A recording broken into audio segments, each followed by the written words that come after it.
You found your way back here, to where the boundary between reality and nightmares blurs. Get comfortable, tonight's horror stories might just keep you up all night.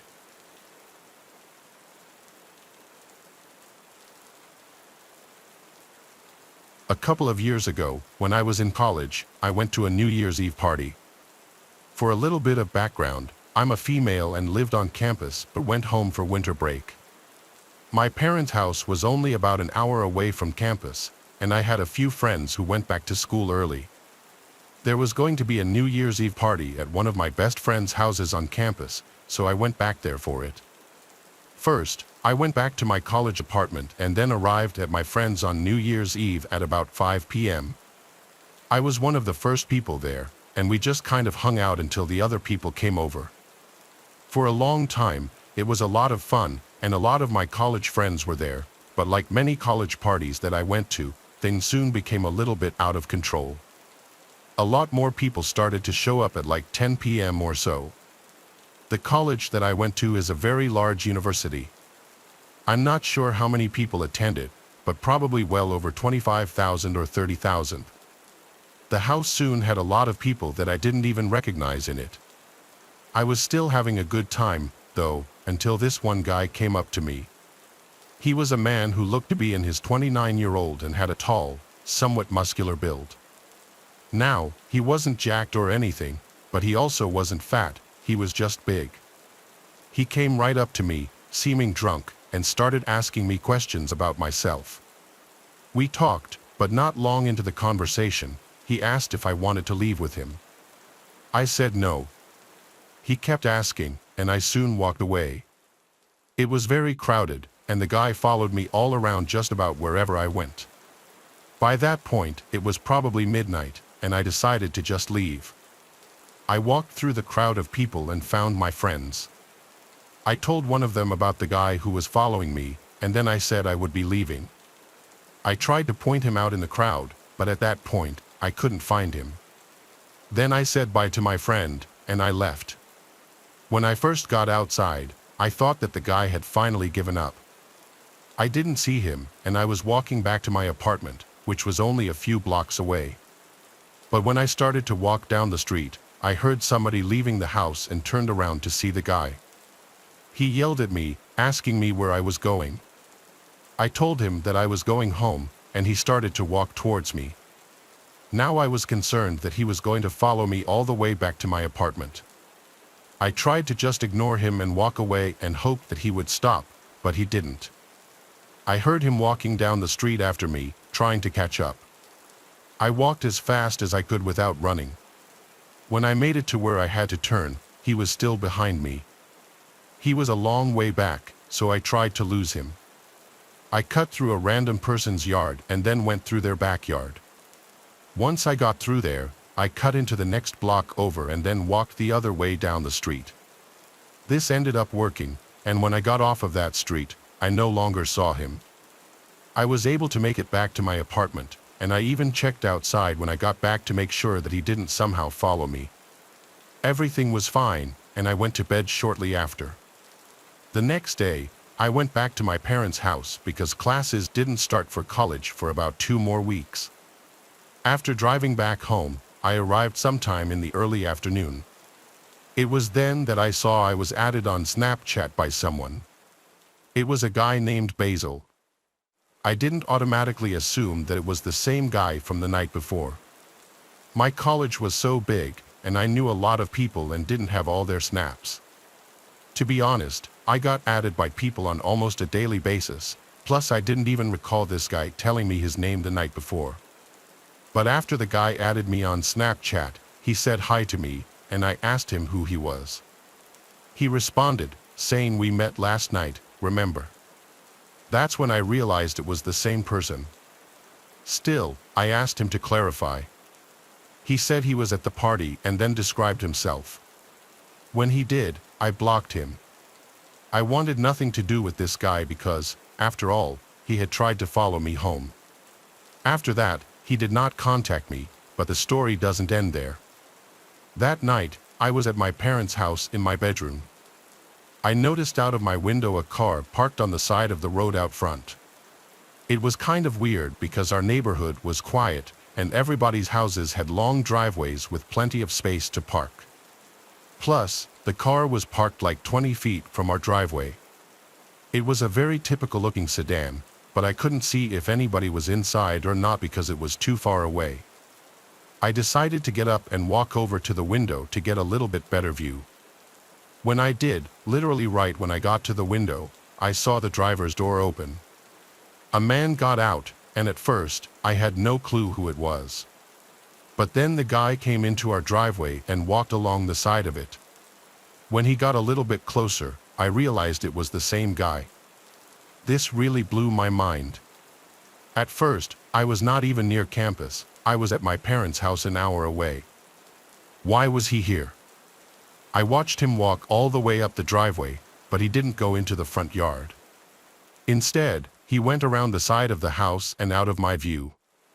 It seemed as though he was going into the back. I hurried out of my room and found my parents. I told them about the guy, and then I called the police. We carefully went to a window in the back of the house and looked out to try to see the guy. It was really dark back there with many opportunities for places for him to hide. We didn't see him, but we knew that he was back there somewhere. For the next few minutes, he remained hidden. Then the police arrived. They came to the front door, and we let them know that the guy was probably hiding in the backyard. Our property was searched, and the man was located. He tried to run away, but was caught before making it off of our property. It turned out that the guy didn't even go to my college. He had found my location through the brief time that he had me on Snapchat because my location was on. This is an experience that is still almost unbelievable to me to this day. I feel lucky that I noticed the car and saw the man get out. If I didn't, I would not have known that it was his car or that he was hiding in the backyard. What he planned to do, I'm not sure, but I'm glad that we called the police.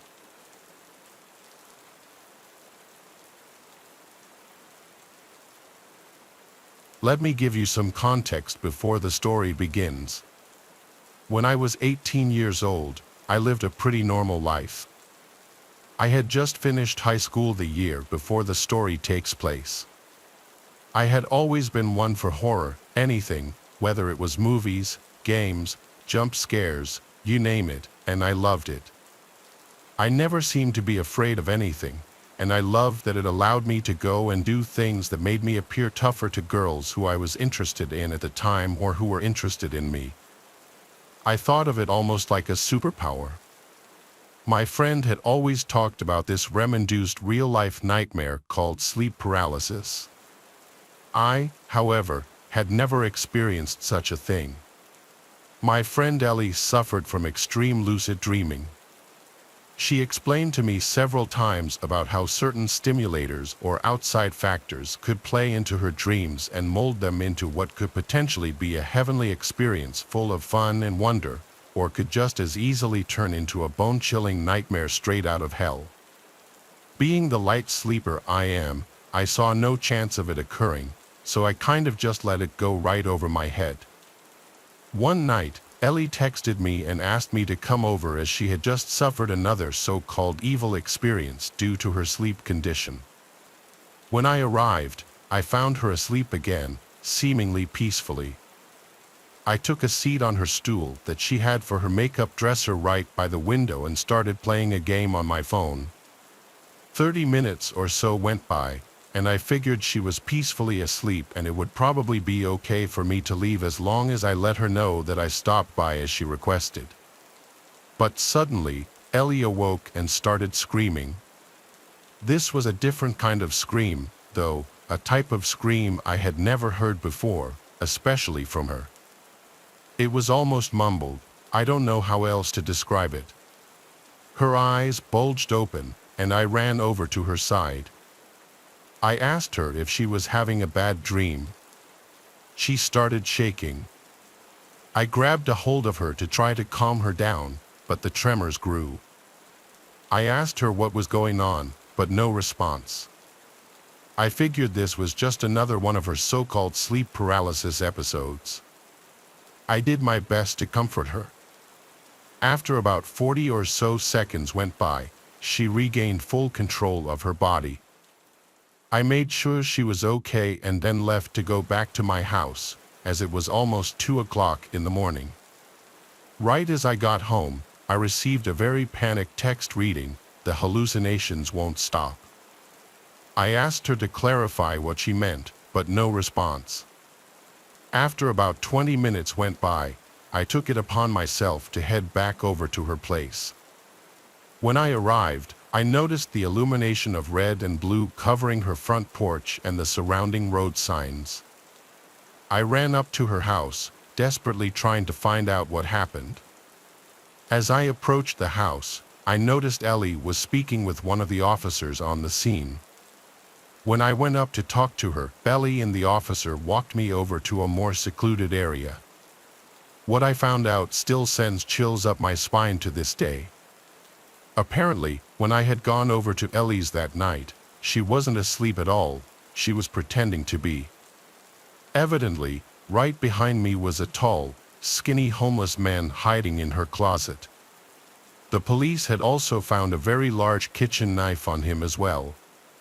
The theory to this day is Ellie thought she was having an episode when, in reality, this very real man was quietly creeping towards her in her bedroom. Supposedly, when I had entered her house, it was enough to spook the man into hiding, and my presence was enough to keep him hidden. This gave Ellie the time to call 911 and report the situation, which in turn resulted in the police arriving almost immediately after I had left. Thankfully, the man was taken into custody rather quickly.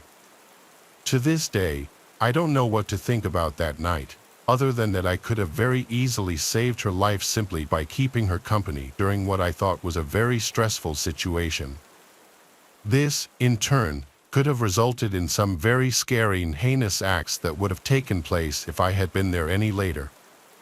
I hope I never experience such a thing.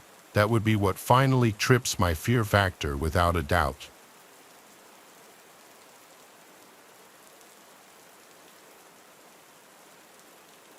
I've been a trucker for close to 15 years now. This happened to me in 2017. I was driving an overnight haul through the Mojave Desert in California, headed for a destination in Arizona. I think I was delivering appliances, but I don't really remember. It was pitch black darkness in every direction. The headlights on my semi were really dim at the time, and I'd been putting off getting them fixed forever. Usually, I couldn't tell the difference, but since there were basically no other cars on the road, it was much more obvious. I remember having to strain my eyes every few minutes to make out the road in the distance. That could have been a horror story in and of itself. I was debating pulling over for a couple of hours and waiting for sunrise, but I didn't want to waste my time. I desperately needed the money at the time, so I kept driving even though it wasn't fully safe. I figured since it was basically a straight line, it would be okay. I think it was about an hour before sunrise when I saw something approaching fast in the distance. Worried about hitting an animal, I slammed on the brakes. As my truck screeched to a stop, I realized what was in front of me, a car with its hazards on. The weird thing was that it was in the exact middle of the road, literally on the double yellow. What was even weirder was that the passenger door was wide open. My truck stopped maybe a foot before hitting it. Not to toot my own horn, but I'm a pretty fearless guy, and I know my way around a bar fight. Because of this, I wasn't really scared when I saw the car, I was more curious than anything. I thought maybe someone needed a jump or something, so I reversed the semi and pulled over. I thought about throwing some flares down but decided against it since I hadn't seen a single other car on the road besides this one. I got out of my truck and made my way over to the car. It was a warm, still night. I remember thinking how strange it was that there was almost no wind. It was also really quiet that night. The faint click of the hazards was the only sound in what felt like the entire desert. I got a little closer to the car. I vividly remember that it was a new-looking red Ford Fusion. I approached the car a little cautiously. Like I said, the passenger door was wide open. I walked around the car and stopped in my tracks. It was completely empty. I made sure of it too, checking the back seat and anywhere someone might be lying down. There was literally no one inside. All of a sudden, I was much less sure about the situation. I was expecting someone to need help of some sort, maybe even someone who took a nap in a really dumb spot. I certainly wasn't expecting this, though. The car was literally empty. I cast a few glances over my shoulder, feeling a lot more uneasy now. I kept whipping my head around, looking in every direction. I felt like someone was going to charge me or something. The problem was it was so dark that I couldn't see that far in front of me except for what was lit up by my truck's headlights. It was eerie. I waited a while longer, thinking about getting back in my truck and forgetting about this whole thing. Someone was out there somewhere. Against my better judgment, I decided to keep investigating. I looked inside the car, but everything seemed completely normal. The key was even in the ignition, although the engine was turned off. I got back out of the car and made my way over to the trunk. Might as well have a look, I figured. I went to open it, but it wouldn't budge. Locked. I grabbed the key out of the ignition and unlocked the trunk. Still, though, the thing wouldn't budge. It was jammed from the inside somehow. I opened the back door and tried getting at the trunk through the back seat.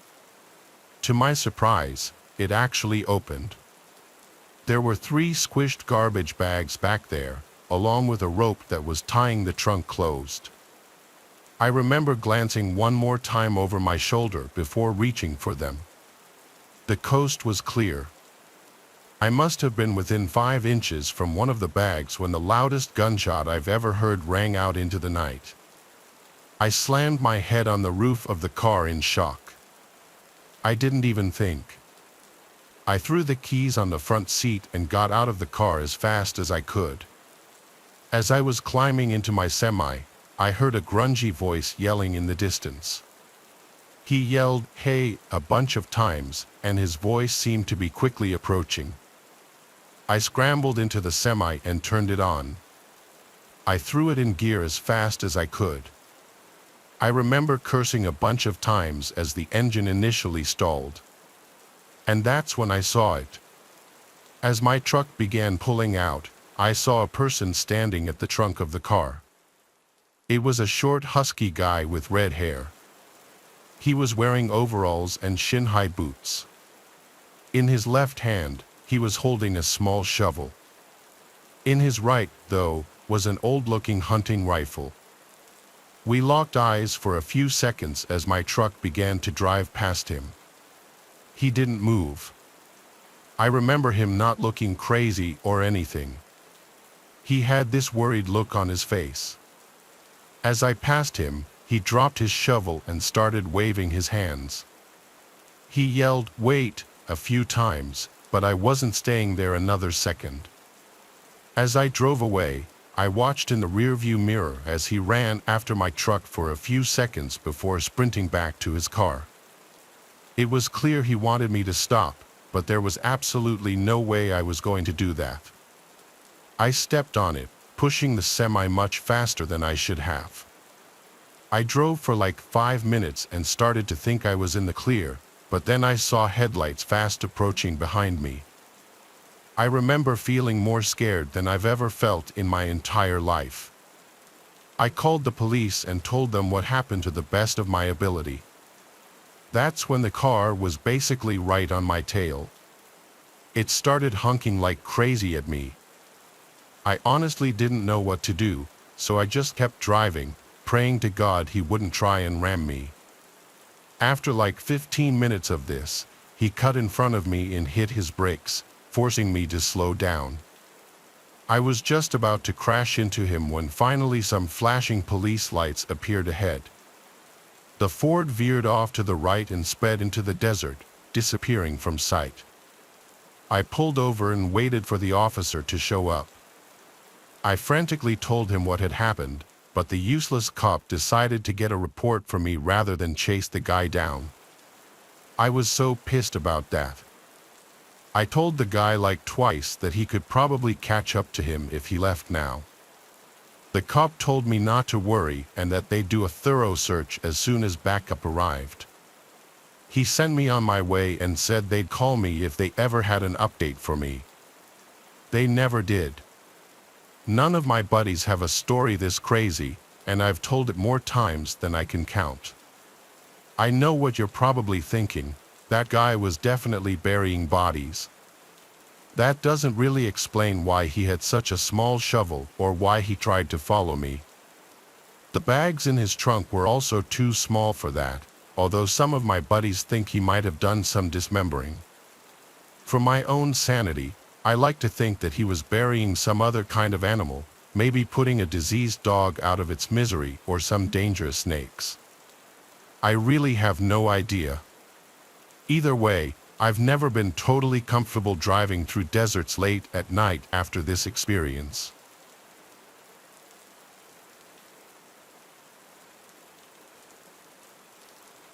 I'm sure you've seen some of the more modern videos online where truckers document their daily routines and provide tips for each other. Or maybe you haven't, but being as I'm on the younger side in this industry, every time I open TikTok or YouTube Shorts, that's all I see.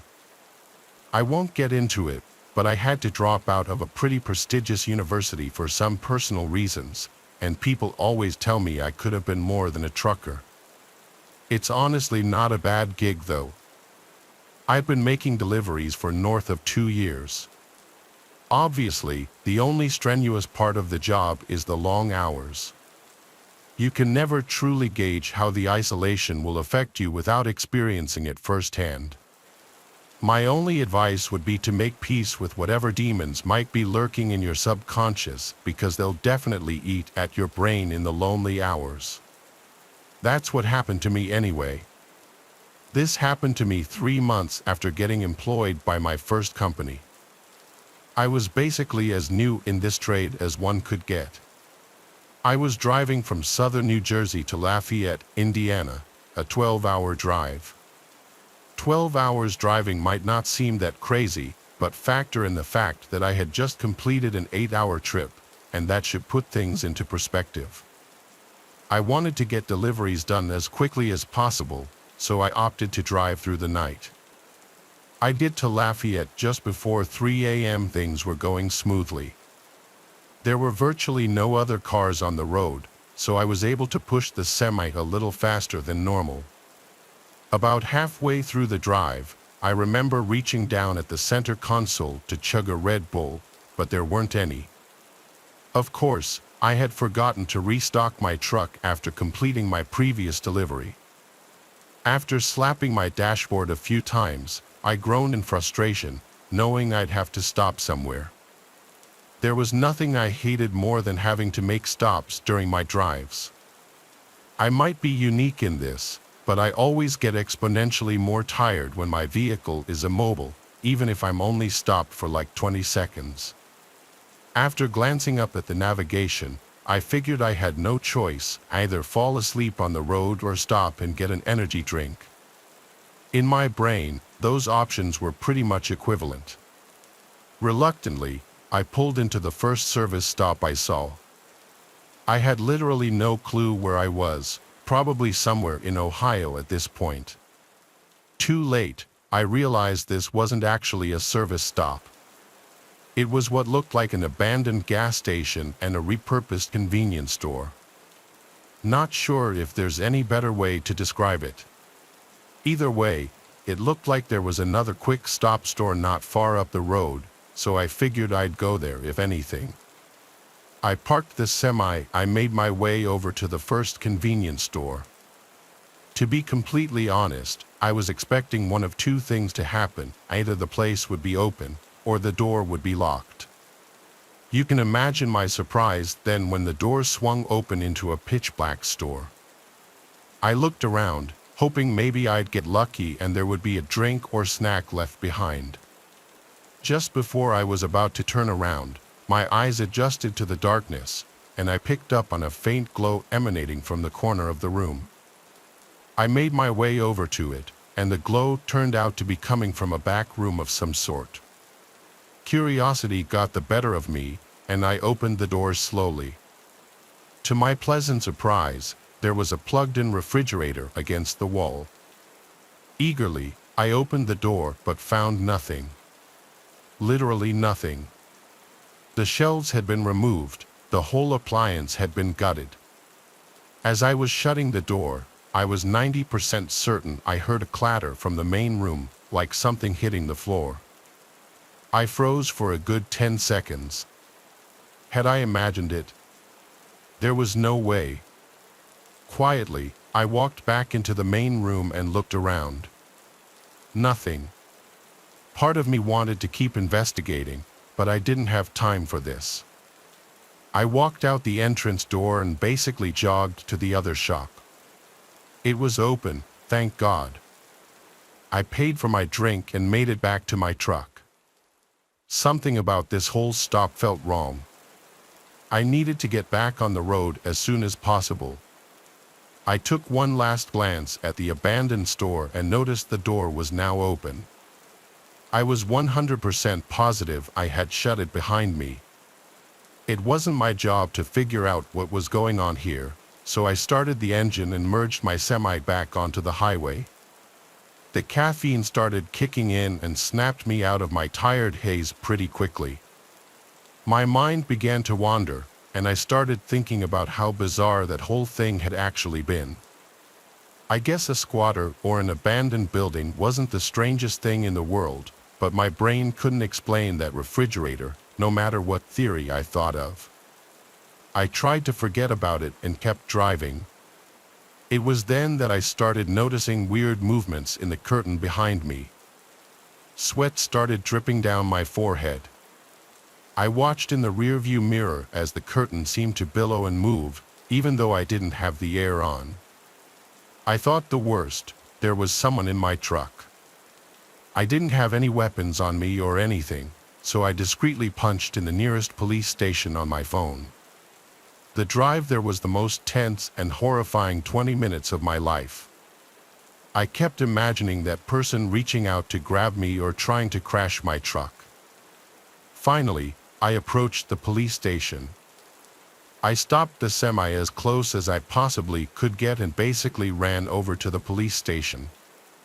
In seconds, my truck was surrounded by police, and after I opened the back, what I saw will stay with me for life.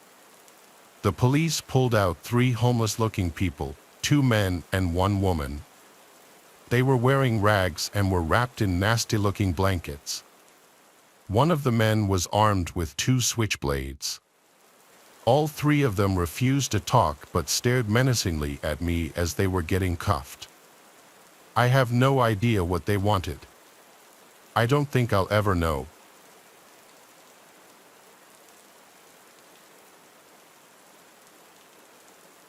Well, I would never hitchhike alone.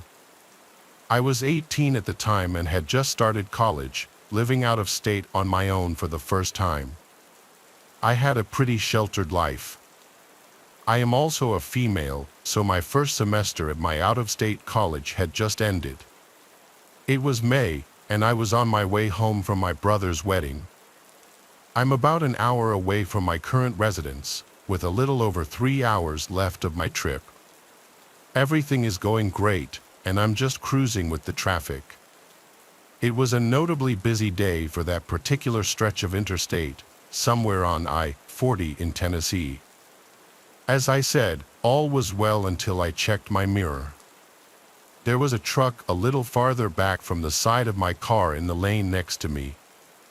I could see his headlights in my passenger side mirror. I looked up because, even though it was the middle of the afternoon and super sunny out, this dude was flashing his lights at me.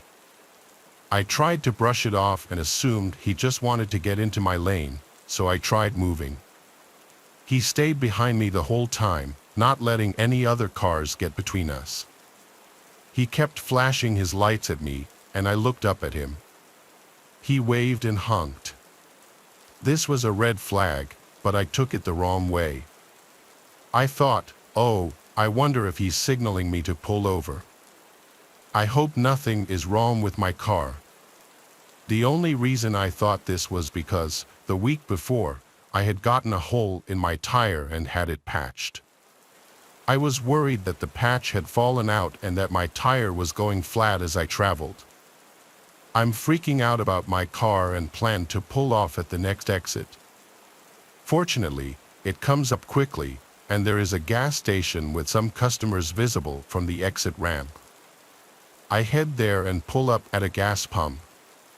Curiously, the trucker follows me off the interstate and into the same parking lot, but he parks in a designated truck zone. I get out just before he parks and walk around my car, doing a quick inspection. I see him start to get out of his truck, and I decide to buy gas, even though I filled up before I left. As I swiped my card to pay for my gas, the truck driver had reached my car. Lucky for me, since I was already pretty freaked out by him following me off the exit, I had my phone in my hand with 911 already dialed, so I would just have to hit the call button. I left my driver door open and stayed between that and the gas hose, with him standing a few feet away from the back end of my car, the hose separating us. The first thing this guy says to me is, "Well, aren't you a pretty thing?" I'm screaming in my head now, imagining all possible scenarios for an emergency escape. He looked to be in his late 30s or early 40s and about 170 pounds. Me, I was 18, 125 pounds, without much muscle or fat anywhere on me. I wouldn't have been able to fight back much anyway. I told him thank you. He offered to buy my gas, and I declined, saying my parents gave me money. I was actually worried that he would expect something in return if I had taken his offer. He asked me questions like where I was from, where I was going, etc. Something went off in my head that just said lie, so I did. I didn't tell him what college I really went to, where I was really headed, or what I was doing. Nothing. My gas was done pumping after about a minute. With that, I told him goodbye, jumped in my car, and got out of there. I kept an eye on him as I left, making sure he didn't follow me any longer, and he didn't. I never saw him again. I don't know what he wanted with me that day, whether it was just to tell me how attractive I was or if he had something much worse planned. I really regret not reporting him to the police.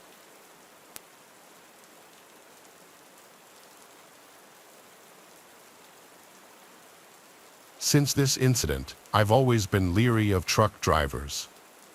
Back in 2013, I had just started an education, and after the first school period, I had to find an internship to progress. At the time, it proved almost impossible to get one, so while I was looking, I decided to take another job just to ensure we had food on the table. After searching for a while, I found out a friend of my fiance's family had his own handicap bus company, a kind of taxi service for wheelchair users or otherwise disabled people, and he needed someone to cover the night shift since it was a bus that had to be on call at least 22 hours a day. Seeing that I'm quite the owl, I immediately told him that I'd be happy to take the job, and after I got the needed license, I was hired. The job was pretty basic: pick up and drop them off where they needed to go, and sometimes use a machine to get wheelchairs up or down some stairs. When there were no trips, I drove to a designated area and did whatever while waiting. I quickly found a truck stop in the area where I could park and catch some Z's. There was a gas station where I could buy coffee in the early hours of the shift. On the other side of the gas station's parking lot, on the opposite side of the truck stop, there was a rundown restaurant with a motel connected to it. To avoid disturbing the sleeping truckers if I got a trip in the middle of the night, I usually parked on the restaurant side. After parking there every night for a while, I noticed one particular room had a lot of people coming and going. In the beginning, I thought nothing of it. Then, one night at the end of summer, while I was half asleep with the windows slightly open, I suddenly heard yelling coming from the motel. A dude came tumbling out of the room and started running. A few seconds later, a big guy came running after him with something in his hand that I could not make out. I thought it was none of my business and went back to my half-sleeping waiting stage. Not much time passed, and my phone went off. I had a trip an hour's drive away, so I turned on the bus and was leaving the parking lot when I saw the big guy coming around the corner. The rest of the night I had back-to-back trips, so I didn't park until I got home. The day after, I didn't get a return to home zone until 2 o'clock or 3 a.m. When I arrived at the parking lot, the area where I used to park had fist-sized rocks strewn all over the place. Not connecting the dots at the time, I just parked a few spots over and started waiting. I fell asleep pretty fast but was jerked back into reality when a car right in front of my bus honked its horn, flashed the high beams, and revved its engine. I thought it was just some idiot who noticed me sleeping and found it funny to try to scare me, so I jumped out of the bus, about to tell him to screw off. But instead of driving off or stopping, the driver made the start brake motion with the car, indicating that I was the one who should screw off. Then I connected the dots. Not wanting to seem like a pushover, I stood still and stared at the car, not that I could actually see anything with the high beams almost blinding me. After what seemed like a really long time, but must not have been more than 30 seconds, the car drove off. After that, I decided to park near the trucks from then on. A month or so passed, and nothing had happened since the car episode. I figured that nothing more would happen if I just kept parking by the trucks. Then, one night, I had a long 12-hour shift on a Sunday, and I didn't have time to eat dinner before work that day. During the first half of my shift, I had back-to-back trips with no time to eat. So when I got a return to home zone, I quickly parked in the far end of the almost empty truck stop and got ready to eat my now very late dinner that my fiancée packed for me. I wanted to watch some TV on my phone while eating, so I sat with my back against the driver's side door and got comfy. While turning my back to the door, I accidentally hit the door lock with my elbow, but that was my luck. As I was sitting there scrolling Netflix on my phone, I suddenly felt the bus rock and heard the clack of the door handle behind me smack back into position. I quickly turned and saw a dude with a hood over his head quickly crouching and proceeding to lay down on the ground and crawl under the bus with a big kitchen knife in his right hand. I quickly got up and made sure the other two doors were locked. Then I looked in all directions to see if I could spot him. He was still under the bus, and I was sure as hell not jumping out this time since the knife made his intentions pretty clear. I turned on the engine, turned on the spots on the back of the bus, and looked around to see if it had scared him off. Lucky for me, it did. I saw him run off into a bushy, woody area at the end of the truck stop.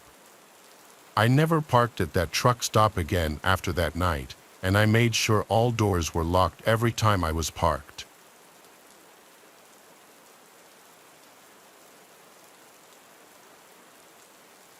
A few months ago, I was driving back to school from visiting my parents. It's about a 2-hour drive, so I usually keep myself entertained with music.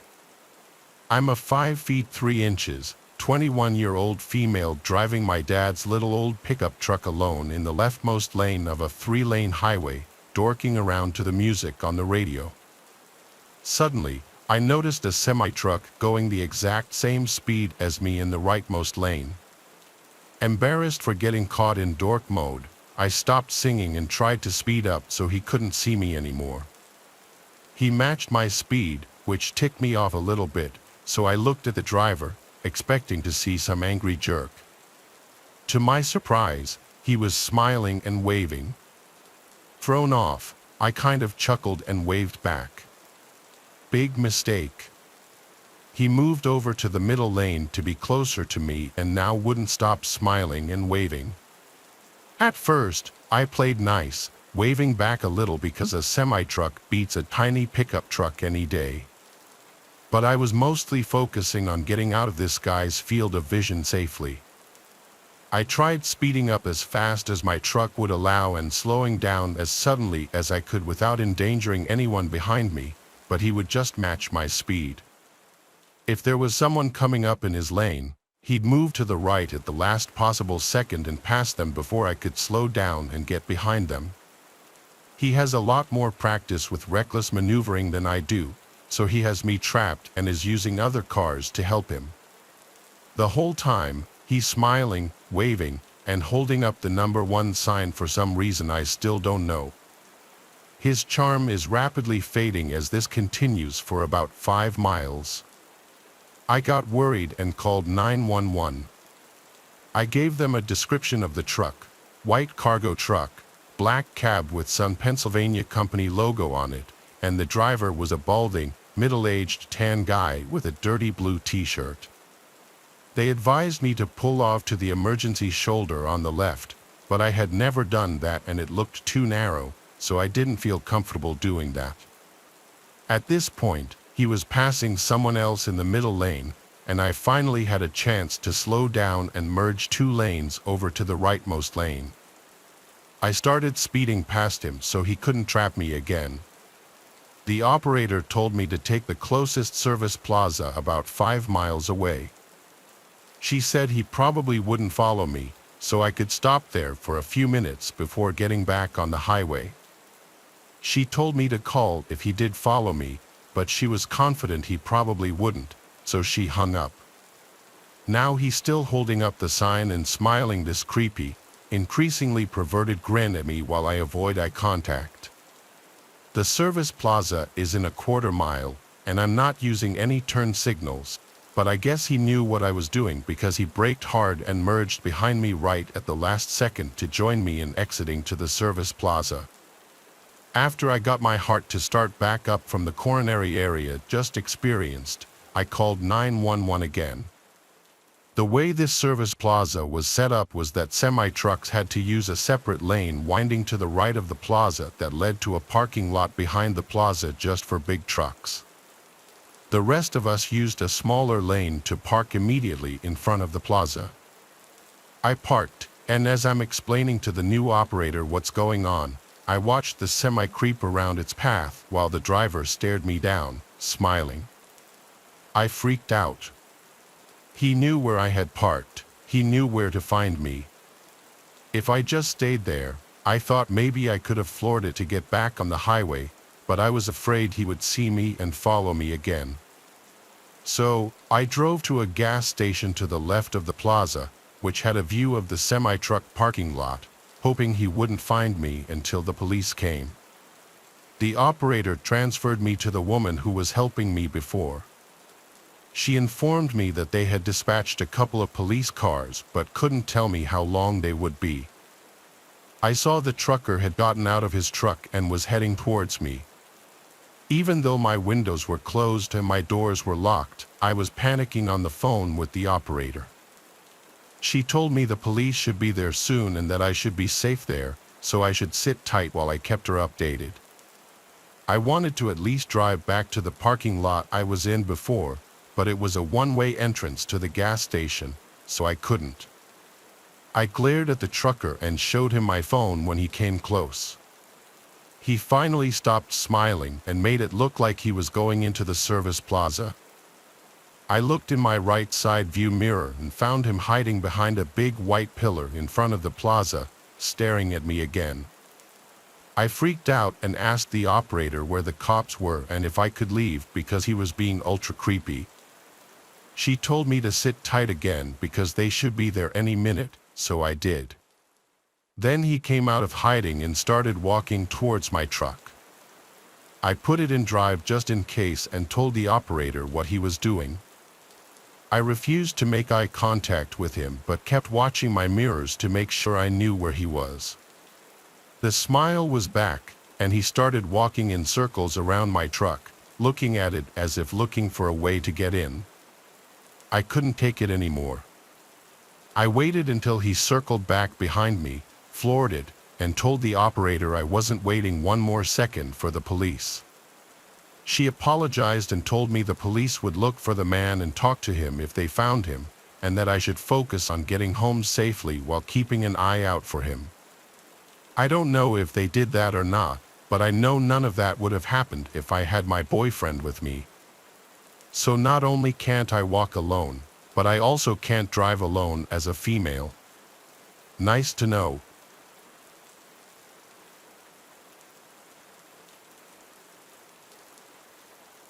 My junior year in college, I had a strange experience.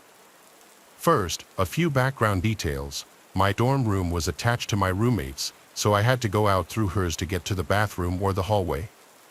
She was a light sleeper, but I wasn't the type to be out late, so it didn't matter.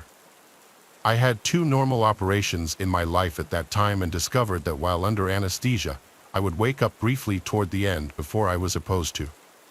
If I got a mosquito bite, I had to deal with it for at least a month. I'm not a fast healer. One night, I had the most vivid dream of my life. I woke up briefly somewhere else and then went right back to sleep. In this dream, I looked left, I looked right, and then I passed back out, just like if I was in surgery. I was on a hospital gurney, slightly inclined, facing the wall. There was ambient noise behind me, and the echo suggested it was a very large room. There was nothing sinister about the noises. On either side of me was a row of empty hospital gurneys. At my feet, just to my right, 2 people were having a conversation sitting on a bench against the wall. One was a person in a dark suit, the other, I don't know what it was. It was small, and I saw its hands, which appeared to have darker, grayish skin. They were speaking together, so animated and excited, like 2 old friends who hadn't seen each other in years, and they didn't notice me wake up. I didn't recognize the dialogue. Though I don't speak German, Mandarin, Russian, etc., I can recognize them when I hear them. This language was wholly unrecognizable, yet the person in the suit was fluent. I went back to sleep. In the morning, I said to myself that that was a messed up dream and went to the shower. As I passed my roommate, who was still in bed, she asked, "Where did you go last night?" I thought that was odd. After my shower, I started to put my makeup on and noticed something on my face. I leaned closer and could not believe what I saw, 2 perfectly parallel lines, impossibly thin and impossibly perfect. There was some clear hard gel on the top, and that's what I felt. There was no blood. My own hair was thicker than the width of the cuts, yet I could see down into my skin a little. This was 1996. I had never seen anything like this.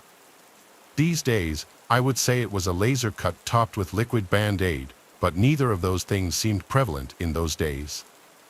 I said, "Okay, there's an explanation." I slept on a staple or a paper clip.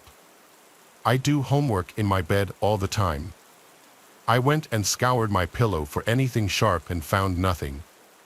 So, I got my sewing needle, a staple from some homework, and a paper clip. I dunked them in hydrogen peroxide and made cuts on my face similar to what was there. Immediately, blood welled up, and the skin was jagged from all 3 objects, and the width of all cuts was thicker than the laser cuts. I determined that nothing in my room could have made the cuts. I didn't have an X-Acto knife, but I knew the blood would well up the same way if I did. I skipped my first class as I tried to figure out what to do. I kept obsessively feeling my face all day, in awe of the perfection of what was there and how it could have come to be. There were only 2 people on campus rich enough to have a digital camera, which meant I would have to borrow a friend's 35mm because I didn't have my own. That meant I would have to explain myself to my friend and possibly the photo shop when the pictures came back. Who would I even give the photos to? Who would I even contact, and what would I tell them? In those days, if you even said the word alien, you were a pariah. After hours of mental debates sitting on the edge of my bed, I gave up thinking about it and finished my classes for the day. I sat on the edge of my bed into the night, debating, unsure of what to do. In the wee hours of the morning, I woke up. The cuts were gone, completely healed, no trace of even a scar. I was disturbed for a few days, but then I eventually forgot about it.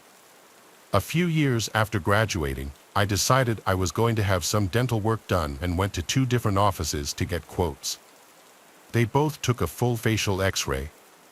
I had long since forgotten my crazy dream and the cuts until I sat down across from the first X-ray technician and pointed to a strange thing showing up above my teeth. I asked if I was looking at a mirror image because it was on the same side as my cuts had been rather than the opposite side.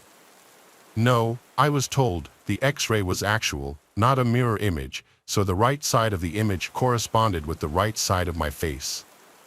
I pointed to the almost square image above my teeth and asked what that was.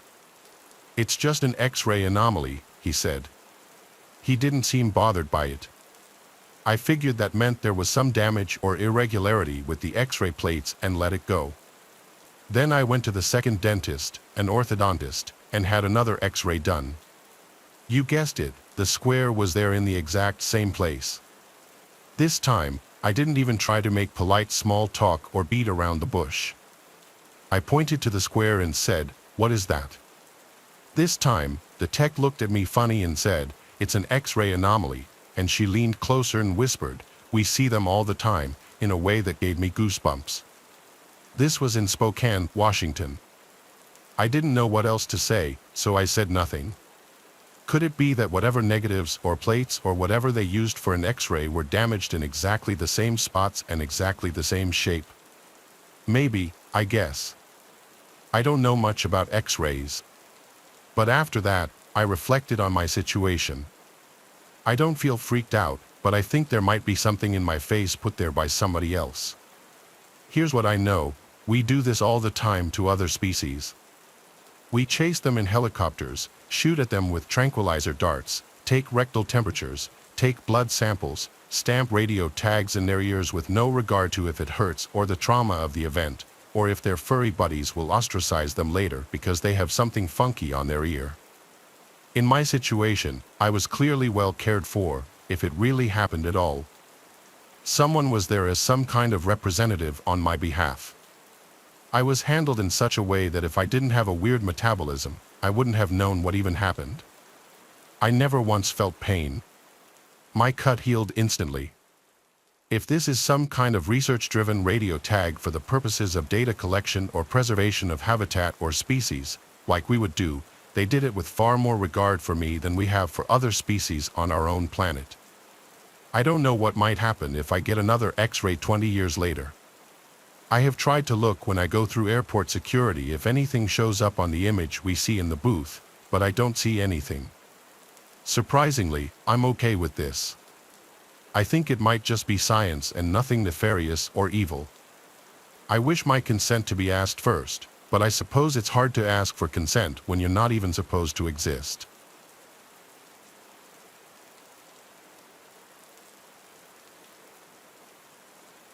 I worked from 9 to 5, then came home, ate, and then worked on the old house to get it ready to sell.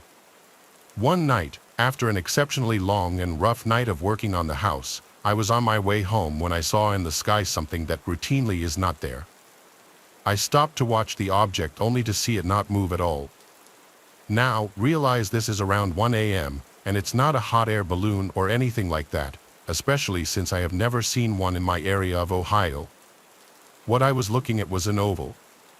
It was wider than it was tall. The object, as many people explained, was not giving off light but was illuminated, if that makes any sense. I was so tired I almost wanted to shrug it off, but I just couldn't for some reason. Not only was it way too bizarre, but what I had been wanting for the last 48 years was happening right before me, my first and so far only UFO sighting. To say I felt spooked would be an understatement.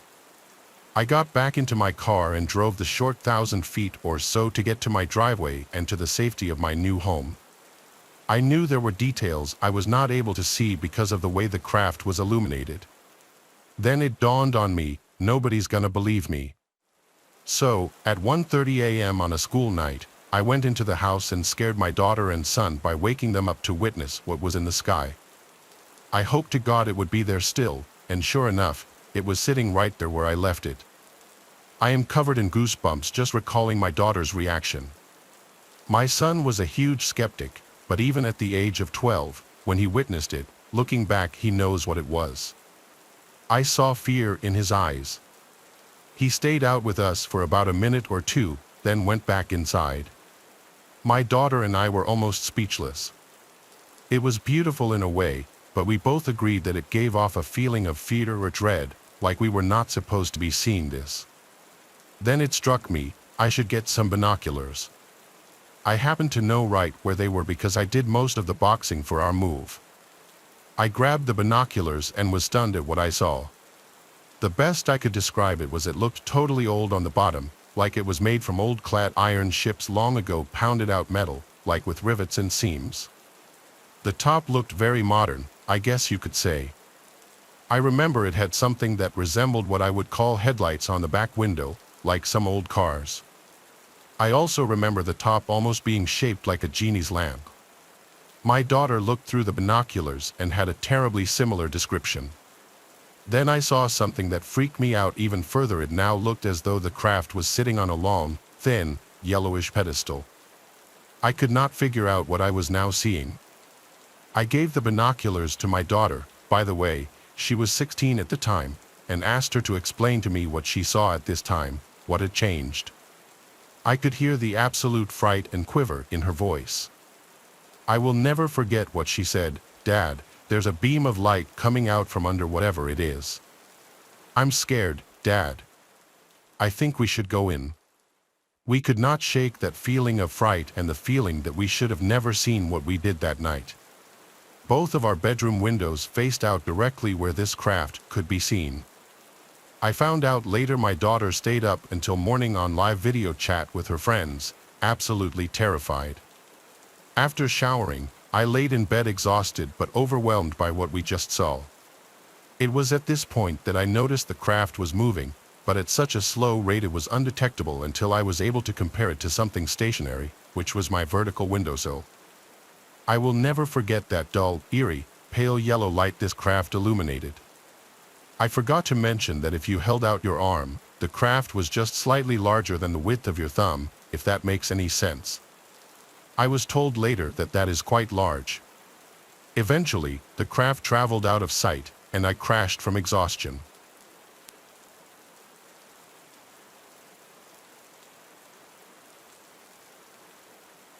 It was late afternoon, and I was probably around 10 years of age at the time. I was on my way home from my school football when I realized an odd man was walking along my street. At first, I stopped walking and examined the man for a moment. There was something about him that just did not sit right with me, the way he moved, the way he looked, the way he was looking at things in such definitive detail. I could not really put my finger on it. All I knew was that his presence made me feel extremely uncomfortable. I went and sat behind a car so he could not see me, and I waited for a few moments as he walked into somebody's driveway out of view. I ran back to my house, which was only a few doors down. It did not take me too long to reach my driveway. However, when I stepped onto my driveway, I felt like I was being watched. I did not look back. I rushed into my house to tell my mom and grandparents what I had just seen. Of course, they just brushed it off and made an excuse for it to not be some kind of alien man. I could not be bothered to stand around and try to convince them, so I went up to my room and stared. I stared out the window for a while, and then there they were. My window looks out into the driveway, so I could see him clearly. He was tall, maybe 6'5" or so, and extremely skinny. His neck was abnormally long, and his shoulders were narrow. He wore a white sports jersey and a pair of baggy jeans. The top of his head was large and veiny. Overall, he was a weird-looking person. I bolted downstairs with the most intense adrenaline rush I had ever had to tell my family. Out of breath, I stuttered out my words, and they walked out into the living room to take a look for themselves. My mom's face turned pale as she stared into the eyes of the person who was now stood up right against the living room window, so close, in fact, that you could see the condensation from his breath on the glass. He gently pulled up a notebook from his pocket and started writing. As this happened, everything was quiet, and everybody was frozen in place. It was the eeriest atmosphere I have ever experienced. A few seconds passed, and he finished taking his notes. He strolled back to the driveway. Still pale, my mom turned to me with an expression of terror and complexion. The only thing we knew to do from here was to contact the police, which we did. However, they looked for this man all over the neighborhood and could not find him anywhere. Overall, this experience has probably been one of the most bizarre and terrifying I have ever had. I am hoping someone can help me figure out what happened here. I'm hoping somebody can tell me who or what this thing was.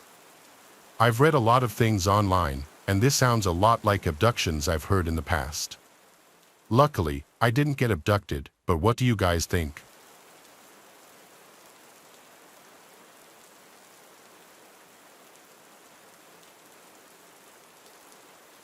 I was about 13 to 14 years old at the time, and it was around the 4th of July. Every year around this time, the town I grew up in would have a 4th of July fair in the center of town. It was always a great place to get together with friends without parents, which at that age is a treat. So a few of my friends and I were walking around the fair just hanging out. It was super hot that day, the middle of summer and all, and we were all in tank tops and shorts, mind you. We were still prepubescent at this point. We all blossomed a bit later. So as we stop in front of a carnival game, I turn and see this man, probably mid-30s, in a full cycling gear with sunglasses on. Not weird, there's plenty of cycling enthusiasts in our town. The thing that grabbed my attention, however, was that his hand was down his pants. Me being a naive 13-year-old girl at the time, I laughed and just thought he was adjusting his tight biker shorts or something. As we walked away, I whispered to my friends to check out the guy fixing his shorts, and they looked and also found it funny. We carried on with our day and forgot about the man. Eventually, I don't really remember who approached us specifically, but an older friend of ours told us to get on the sidewalk immediately. When we complied, she told us that the man in the biking gear had been following us around the fair. We were kind of behind a lot of the carts, so we weren't in the main part of the fair where everyone could see, and continued to have his hand down his pants, masturbating as he was following us. Someone obviously called the police and arrested the guy.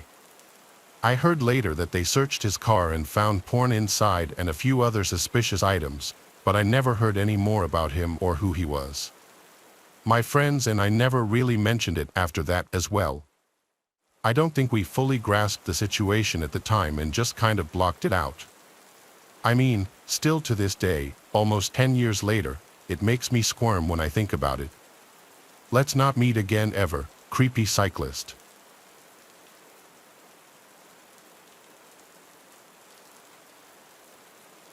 Every year our small town has a fairly popular carnival and rodeo. It's pretty much the only thing anyone around here looks forward to, or loathes, considering how many drunk tourists seem to find their way here and make fools of themselves dressing like cowboys. One night during the carnival 2 years ago, my mom decided to take my brother, myself, and 2 of my friends for the night to have some fun. We ended up parking on a residential street a few blocks away from the fairgrounds because there's no parking pretty much anywhere else. After a half-ass attempt at remembering the name of the street and the general area where we left our car, we all went on our way. Well, later that night, we couldn't remember for the life of us exactly where the car was. We searched street after street for 30 minutes with no luck. Finally, my mom, after seeing how tired we all were, told us to sit on the curb and wait while she went and looked.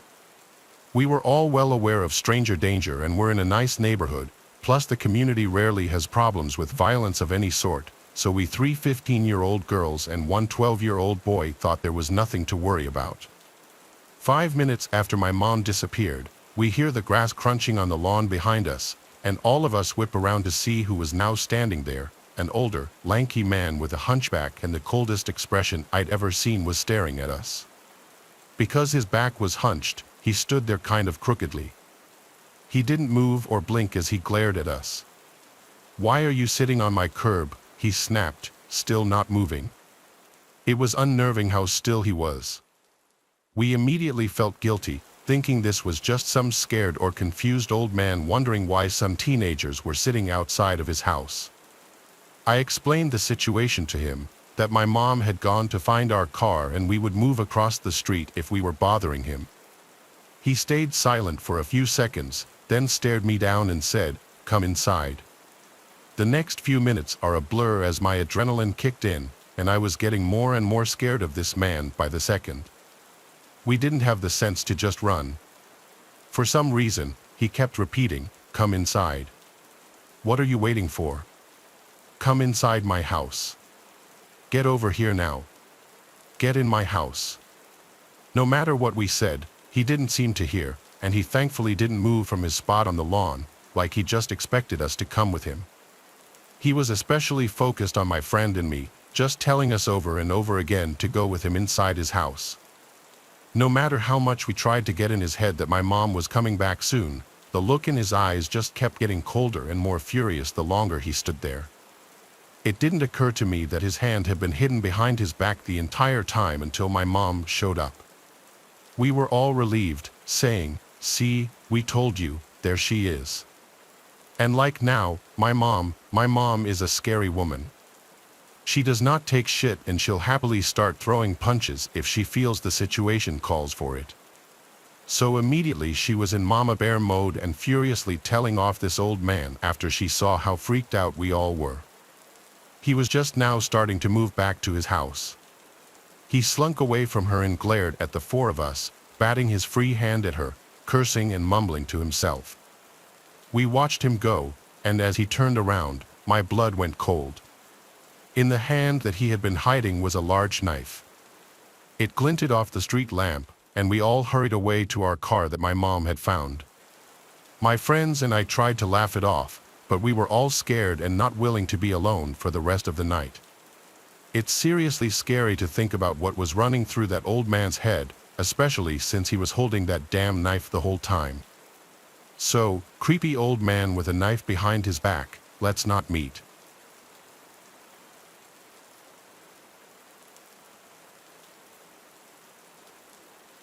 Why I'm done with the local fair.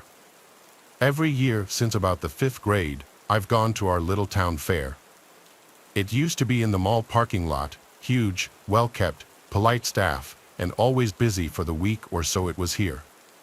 But the last 2 years, it's been rather small and kind of shady. The staff moved to a smaller, empty lot behind our local Outback.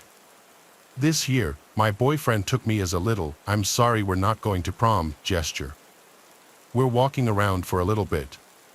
It's still pretty early in the day, so it seems like mostly little kids and their parents are there. He and I decide we'll go to ride the bull, something I've done quite a few times growing up going to rodeos. This was his first time. I paid for him and begged him to do it with me. I explained what he had to do, how he can't hold on with 2 hands and whatnot, and he does well for his first time, about 15 seconds at full speed and shaking. Now it's my turn. I hop on and ride with no issues. I'm wearing skinny jeans, so I'm not entirely shocked when I get a wolf whistle about the little bit of lace that got flashed on one turn. Turning around thinking it was just my boyfriend, I walk off and walk back up to him, dizzy. A carny comes up and tells me I was one of the longest riders in this town.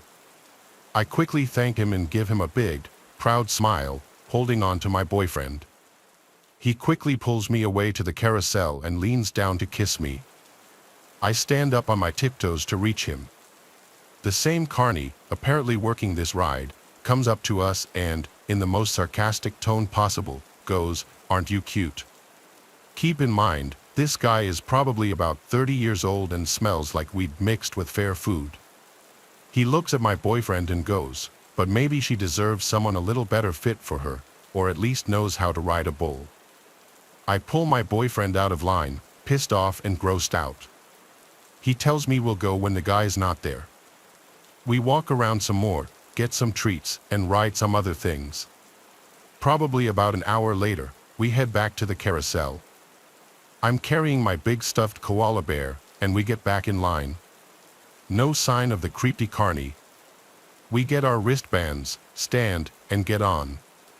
I sit on the outside while my boyfriend sits on the middle horse. The ride's going, and suddenly the creepy carny is back. He hops on quickly and holds on to the pole my horse is attached to. He just stares at me for a bit until I go, "Can I help you?" My boyfriend is watching, slightly amused. I'm not something to be messed with, and he knows as much. The carny looks at me, his gross yellow teeth stretched out in a grin, and goes, "Yeah, how about you show me more of that lace, and I'll get you a bigger bear than that sad thing." I'm completely disgusted and creeped out. I tell him to fuck off before I call the cops, and he's not getting the message until the ride stops. My boyfriend stands up, he towers over this guy and goes, "Hey, she said fuck off or I'll have the cops here in 2 minutes." The creepy carny buggers off and follows us around the rest of the night until I'm so freaked out we have to leave. So, creepy carnival worker, let's not meet again.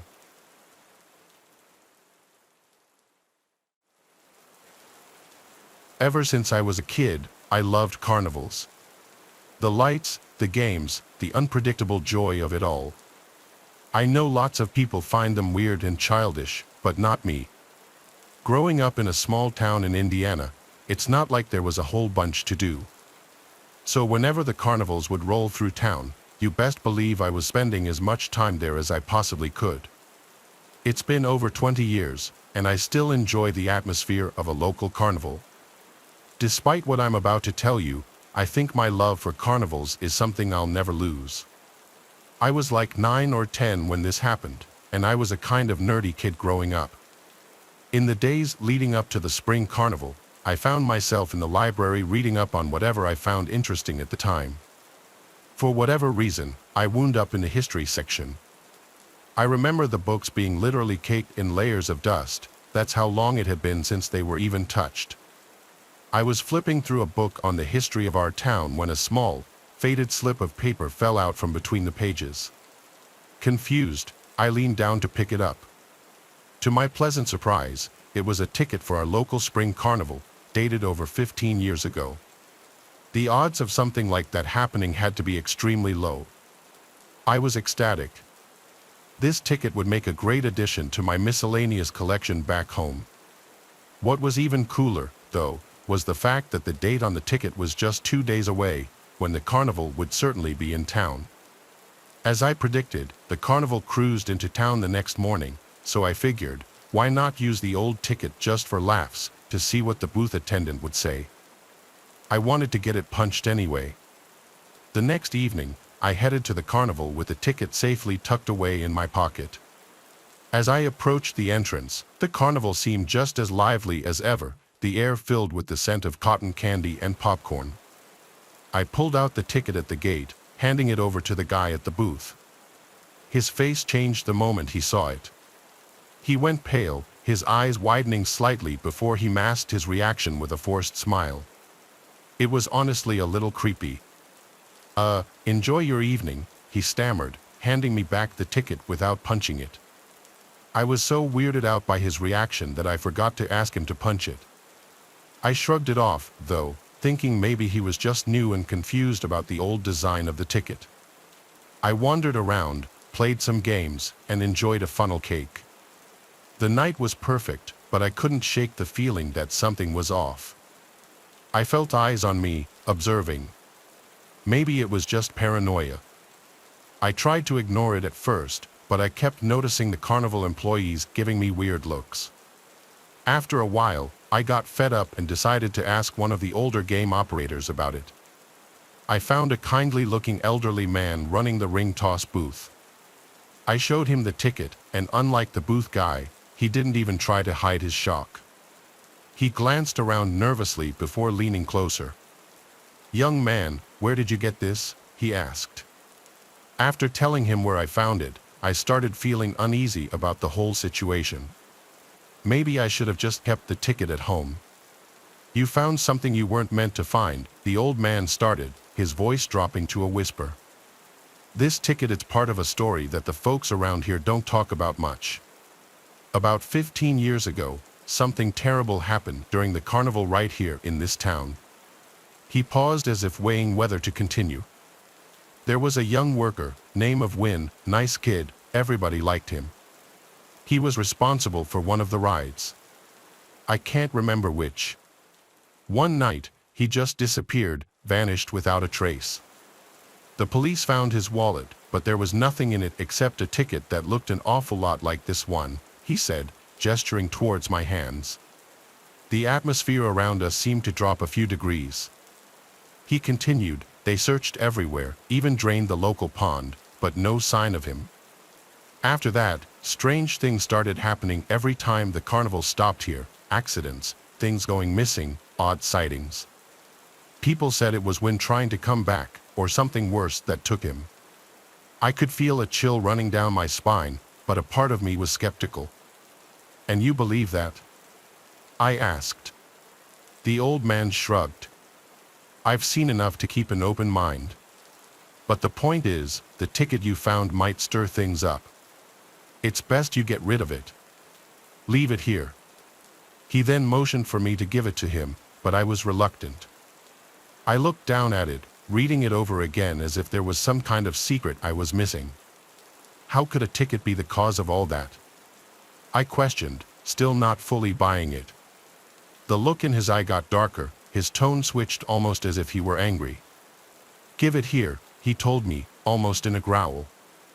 I considered it but concluded that some stupid story wasn't worth giving up such a cool souvenir. I told him no, and he actually sprung up with a quickness that startled me. He reached for the ticket, his fingers grazing my hand. I jerked back instinctively, clutching the ticket tighter. The old man's expression morphed into something desperate, almost predatory. You don't understand, he hissed, his eyes darting around as if expecting something or someone to emerge from the shadows. I backed away towards the tense exit, my heart pounding. I think I should go, I stammered, turning to lose myself in the crowd. Behind me, I could hear his calls, a mix of pleading and warning. I didn't care what he was saying though, I let the bustling crowd around me drown his voice out. My mind was racing, not even about the ticket, but more so his aggressive reaction. The joy of the carnival had been spoiled. I left earlier than planned, the ticket burning a hole in my pocket. Over the next few days, my luck seemed to turn sharply. I missed catching the school bus, scraped my knee pretty bad in a bike accident, and worst of all, my best friend accused me of stealing his favorite baseball card, something I would never do. Things got worse than that, though. I remember coming home one night to my mother in tears after losing her job. My brother broke his leg skateboarding the next week, and our beloved family pet, Bean, also passed away a few days after that. It was like a dark cloud had settled over me since that night at the carnival. I couldn't help but remember the old man's warning about the ticket stirring things up. It seemed ridiculous, but then again, so was the string of bad luck that followed me. My dad laughed when I told him about my theory. He told me that there was no such thing as ghosts and that I shouldn't be so superstitious. One rainy afternoon after school, after a particularly tough day where I had forgotten my lunch and had to go hungry, I pulled the ticket out. I stared at it, this small piece of paper that had brought nothing but trouble. Feeling a mix of anger and fear, I decided I had had enough. I grabbed my raincoat and boots and trudged out to the creek that ran behind our house. My heart felt like it was pounding out of my chest as the rain soaked through my hair. Standing at the creek's edge, I took one last look at the ticket before tearing it into tiny pieces and watching them get swept up by the current. It's just a piece of paper, I thought. Things started to look up after that.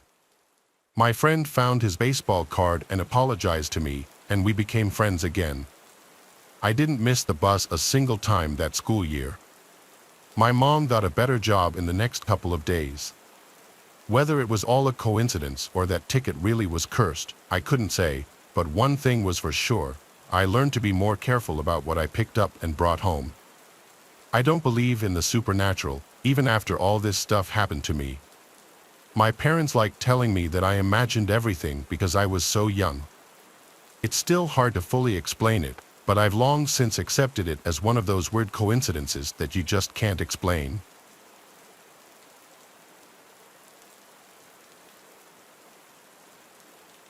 This happened when I was like 16 and in my heavy gaming phase, still living with my parents. I played a lot of League of Legends in my room on my computer in those days, especially in the summertime when it's so unbearably hot outside and I preferred to stay inside in the air conditioning. Anyway, way back when I lived at home, I'd have the place to myself a lot because my parents traveled a lot and I was the last one to move out. If I recall correctly, this was on a Friday night or a night that school was out the next day because I was staying up late. After I got home from school, I submitted a paper that was due that night to get it over with. Then, I had to do some shopping afterward on my mom's orders since they'd be gone for a while. It was how I earned my keep in the house, according to my dad. They left cash for me to use. I always had to show them the receipt though so that I wouldn't just pocket any of the money. My mom gave me a shopping list, so I went to Whole Foods in my old Camry, my first car. Shopping took about an hour. While in the grocery store, this guy in line behind me started talking to me, and I don't know why. He made a comment about one of the things I was buying and just wouldn't stop, even as I was bagging my groceries. He kept talking to me, which I found weird. He wasn't paying attention to anyone else. I was still nice though. When it was time to leave, I said, "Have a good one," and left. I went out to my car in the parking lot, packed the trunk, then headed home. It was a scorching hot day as we were in early June. I wasn't looking to go out and do anything outside. Once I was done with everything I needed to do, it was dark out by now, so I got right on League of Legends on my computer and texted my friend David to get on as well. He joined my party, and we played some dual rank as we always did. I was using my noise-canceling headset. We were committed already to playing League of Legends all night and ranking up, so of course, I needed to take a break to make dinner at some point. Probably 2 hours into playing, I told David I was going to eat dinner and I'd probably be back on in an hour. He said he'd be back on later too. So with that, I took a break and made some pasta for dinner. The kitchen is downstairs, and my room is upstairs. While I was sitting in the kitchen eating, I knew for sure I heard a thump from upstairs. Did it sound like a footstep? I wasn't sure.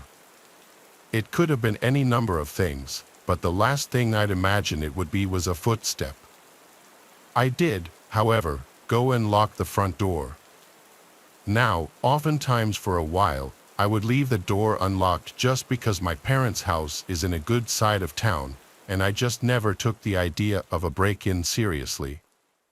It's something you hear about on the news, but don't think it'll ever happen to you. I went upstairs, and I don't know what I was expecting, but I said my brother Tristan's name into the hallway. I knew he wasn't supposed to be here, but I don't know. I heard a sound and I felt the urge to see if anyone was here. When no one answered back, I went back to my room and got back on League of Legends.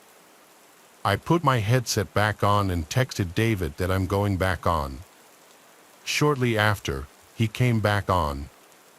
We started playing again. A couple of games in, I looked to my left at the doorway of my room into the hallway. I don't know if something in my peripheral vision or some other sense felt something there, but I would leave the door open when I was home alone as my mom would tell me to. The hallway was dark except for the one little nightlight plugged into an outlet. My room shone blue from my wall lights. Some of the blue poured into the part of the hallway closest to my room. In between the crack of the door was total blackness. I couldn't see through it. I didn't think anything of it. After our next game, David said he was taking a leak and walked away.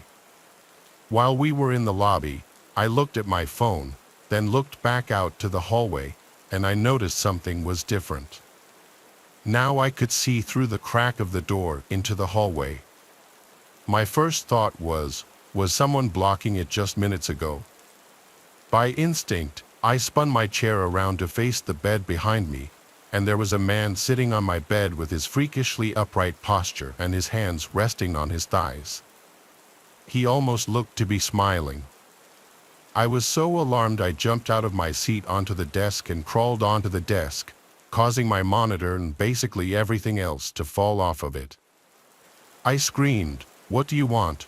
And he started to actually smile now, showing his teeth like he was laughing. I ran out of the room into the hallway. I stopped halfway down the hallway and looked back at my bedroom door. I heard the springs of my bed lifting, and then the guy slowly walked into the doorway and stopped. He stood there. I once again yelled, "What do you want?" He then spoke in a stuttered, slow voice, asking if he could play too.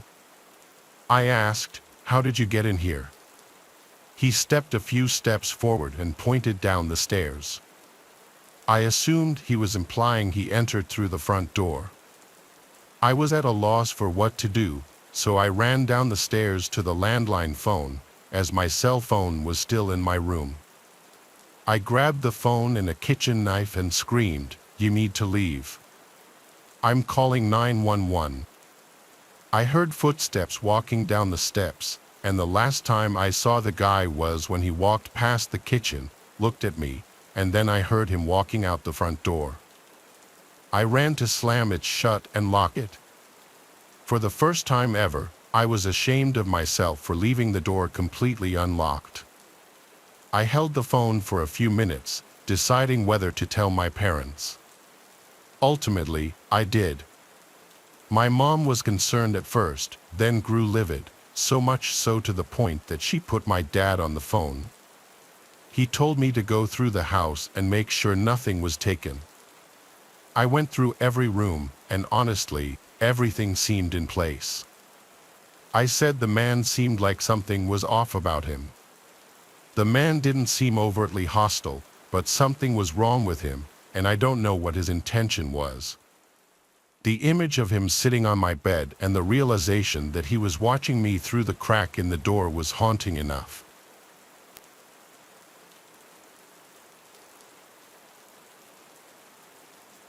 One of my favorite hobbies has always been playing video games. When I was younger, I used to do a lot of console gaming, but in recent years, I've done most of my gaming on the PC. So, I have a setup in my bedroom in the apartment that I currently live in. It's in one corner of the room opposite my bed. Several weeks ago, I was having a gaming night with a friend. We both logged on at probably a little after 8 p.m. I was at my apartment, and he was at his apartment, so we were just gaming online. We were going to go until we got tired. I live alone in my small one-bedroom apartment, which is kind of old and on the first floor of the building. After playing online for several hours, neither of us were tired yet. At this point, I'm guessing it was around 11 p.m. That's when I thought I heard a knocking at my window behind me. I had my headset on, which is mostly noise canceling, so I couldn't hear that well, but I looked back to the window. It's probably like 15 feet from my desk and the chair I was sitting in. When I looked, I thought I saw what appeared to be a man moving away from the window. The window looks out to a small grassy area behind the apartments.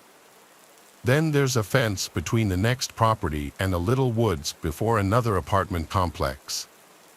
In all my time living here, I had never really seen anybody out walking back there or anything, so this was kind of strange and also suspicious. The total time that I saw the guy was less than a second, though he was already moving away when I turned around and looked. I told my friend I would be back in a minute, and then I got up. I then walked over to the window and looked out of it. It was pretty dark in the little space back there, but I could see a little bit. However, I did not notice anyone there, I then left my bedroom and walked out to the kitchen, which also had a window looking out to that same general area. This had a broader view, but I still didn't see anyone. I figured that the guy was gone. This situation was kind of weird, especially with it being late at night. My only good explanation that I could think of was that possibly the man accidentally went to the wrong apartment window. He could have been trying to get somebody else's attention who he knew. I then went back to my gaming chair and sat down. I told my friend about what had happened. We chatted about it for a while and decided that it probably wasn't a big deal. However, probably 30 minutes after this or so, I remember looking back to the window. My headset was still on, so I don't remember if I heard anything or if I was just randomly turning around. When I did, though, I saw a man standing at the window. He was looking in. Because of it being dark outside, I did not really see any details of the man's face or what he looked like. Instinctively, I quickly got up from my chair. When I did, the man moved out of sight from the window. I then walked out of my bedroom into my small hallway with just a bathroom and a closet. Then to the right is the living room. It just felt safer to be away from that window. Moments later, before I returned to my bedroom or really did anything, I heard a noise. I was standing in the hallway, and there were a few sort of loud banging noises from my bedroom window. It seemed like possibly the man was going to try to break in. I heard several more loud bangs on the window, and I worried that it would break. I walked over to my door and left my apartment, going into the hallway. Then I called the police. I told them about what happened and said that I thought a man was breaking in. While I waited for the police, I went to the lobby of the apartment building near the front. I felt much better being away from my unit.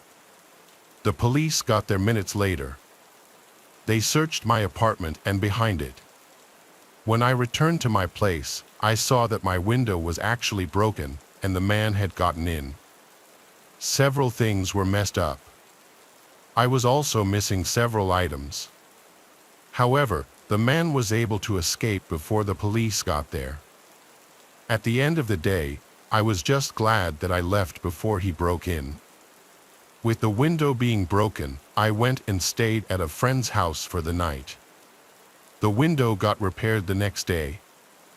Though I'm mad about having several of my things stolen, it was not even $100 worth of stuff.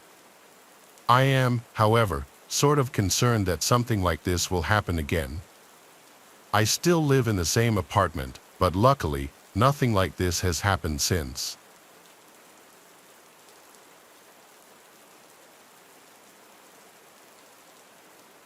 At night, I like to play video games as a hobby quite a bit. This is my scariest experience while doing so. I remember that I was playing online on some game with random people. I had a headset and would talk to them. Most of you know that in online gaming, people sometimes say some crazy stuff, but on this night, it seemed pretty tame. I remembered towards the end, shortly before I would go to bed, I was starting to get tired. I was playing this one game with basically just one other person. It was a man, and we were talking about the game over our headsets. During the game, I remember he asked me some somewhat personal questions. I didn't think too much of it and figured that he was just making conversation. The things he asked me were what my name was, to which I only gave my first name, and where I was from. I only told him my state, and I'm pretty sure I asked him the same questions back, but I honestly don't remember his answers. There wasn't anything really that creeped me out or anything. There were maybe a few more questions, but nothing that stood out. I remember that after a while, I got tired, and I told him that I was getting off. I do remember him asking why, and I said that I was going to bed. Afterwards, he sent me a friend request on the game, which was not a big deal. But it was either the following day or the day after that, he sent me a friend request on Facebook. I did not know it at the time, though. When I would go on Facebook, I would accept most friend requests unless it was clearly a bot. This guy appeared real, and I accepted it, not knowing who he was at all. He started to message me a short time later. I remember he said hi and asked me what I was doing and stuff as if we were friends.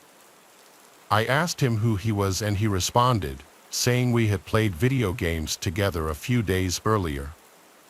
That's when I realized this had to be the same guy.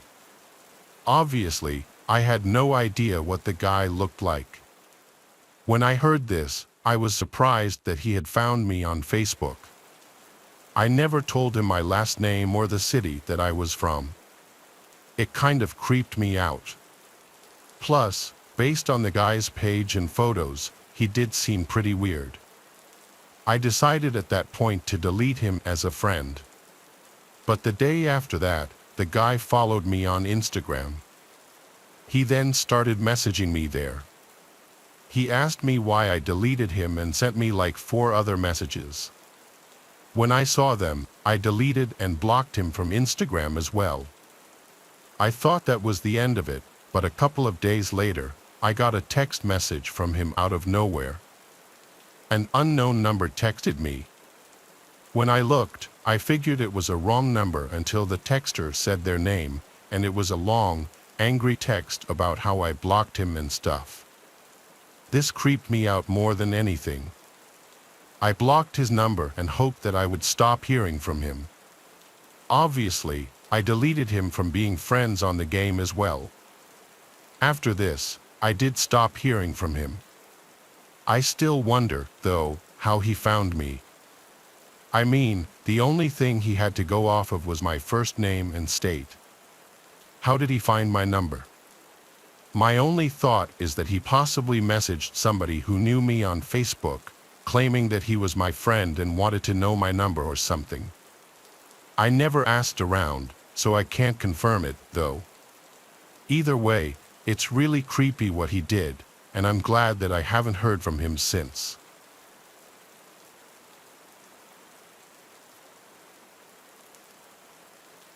When I was 29 years old, I had saved enough money to buy my first house.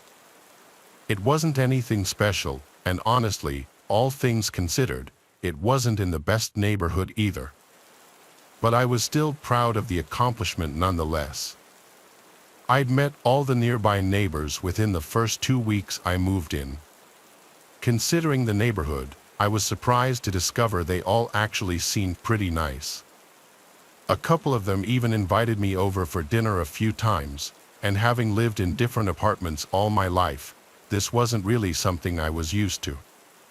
Of course, they weren't all like this. However, 2 houses down from the house I moved into lived a man that was probably 50 years old. Upon moving in, every other night or so, the dude would knock at my front door at some absurd hour asking for stuff. For example, the first time it happened, he asked me to find any spare bread I wasn't going to eat. Another time, he asked me if I could fill up a bucket with water because his was turned off. It was just random but somewhat understandable things like that. But I drew the line when he started asking me for money. I figured I had no obligation to be constantly meeting this guy's needs. I mean, I had pretty much just met the dude. I started opening the door to his knocks less and less, but this didn't seem to have any effect on the number of times he would show up. Fast forward to a night a few weeks later, and again, another knock. I planned to ignore it like I'd grown accustomed to doing by that point, but as I looked through the peephole, I noticed the guy looked distressed. Seeing this, I decided the right thing to do would be to open up the door. So I did. I asked him what he needed, and what he responded with was not at all the type of response I was expecting. He asked me if I could come over and show him how to use his new grill. Now, this happened around midnight, which in my opinion was an extremely odd time to start grilling. But against my better judgment, I decided I would help him. I was pretty into cooking at that point in my life and figured taking 10 minutes to show the guy how a grill worked wouldn't be the end of the world. I told him that I'd be over in a second and that I just needed to put some shoes on. He thanked me and started walking back. A couple of minutes later, I made my way over to his house. I opened some gate and walked into his backyard. It was dark, so it was hard to see, but it was clear there was no grill.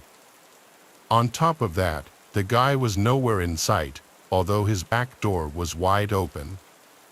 I stuck my head inside and yelled out for the guy. "Yeah, I'm down here. I need your help getting some meat from the freezer." The muffled response came from down a set of stairs just to the left of me. I was hesitant to go down. There were no lights on down there. In fact, there wasn't a single light on throughout the whole house. I yelled down the stairs, asking him if he could turn on a light so I could see. There was silence for a few seconds. Eventually, he responded, "No, they're broken." "I can't do that." I knew something was off at that point. I yelled back something like, "I think I'm just gonna go, man."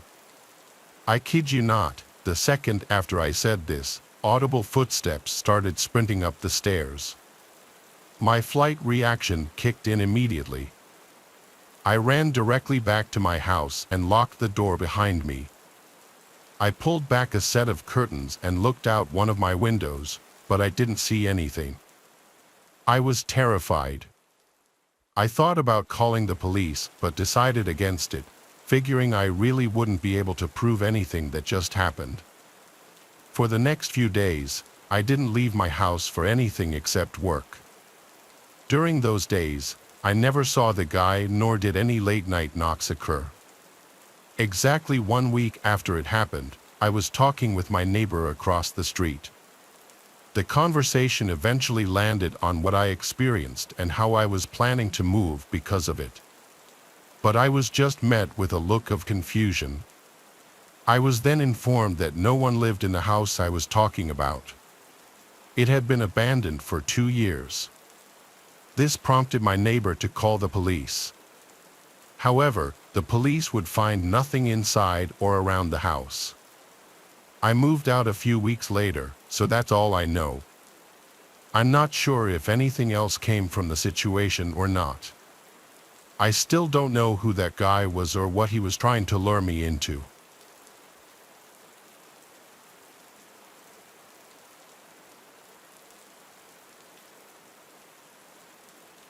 About 3 months ago, I moved into an apartment with 2 other women so I could attend college. There's a list of things that make the building we live in not that great. For example, most apartment rooms face the corridor where people from the same floor as you will constantly walk left and right to get in or out of the building.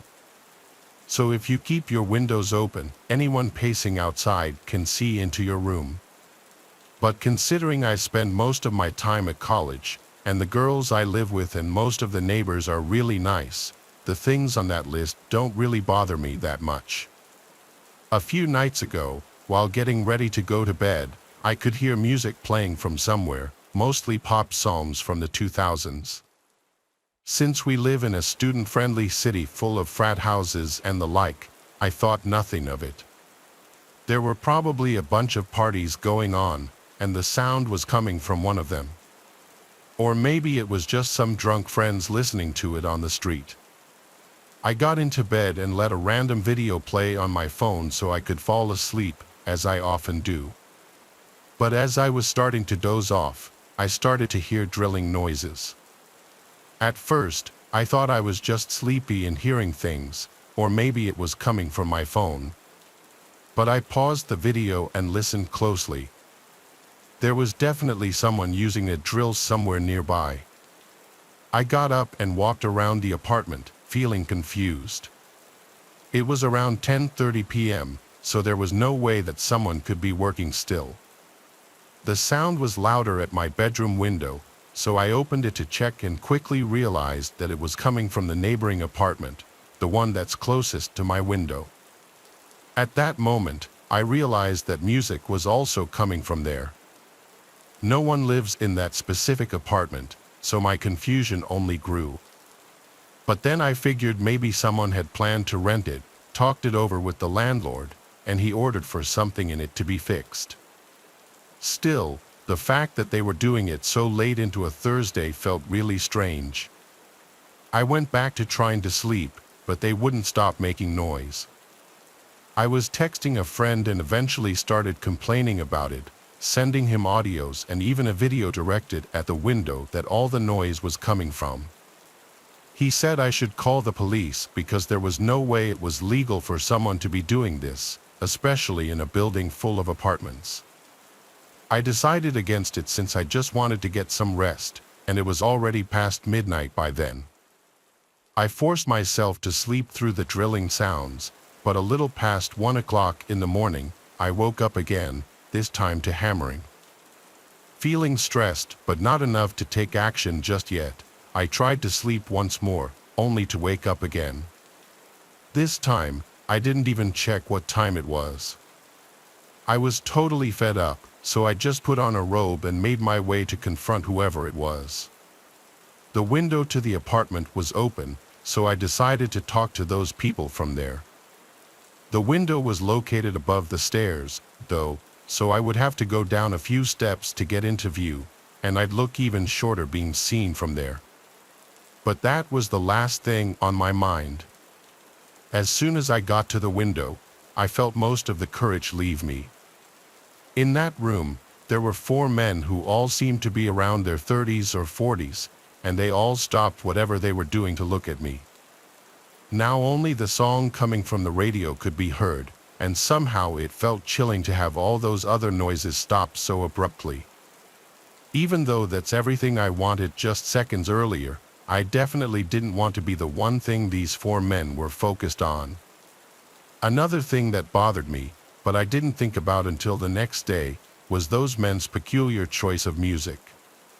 It just felt creepy to realize that middle-aged men were listening to stuff that teenagers or even preteens would be listening to. Anyway, none of them looked shocked to see me. They just had puzzled looks. Remembering why I was there in the first place, I said, "Excuse me, it's pretty late and most people here have work early in the morning. If it's not too much to ask, can you guys do this some other time?" Now, mind you, I'm a pretty short and puny 19-year-old who didn't even think to put on something other than a robe. So when 2 of those 40-something-year-old men came to the window and towered over me, looking up and down at my body almost like predators, I froze up and felt the hairs on the back of my neck stand up.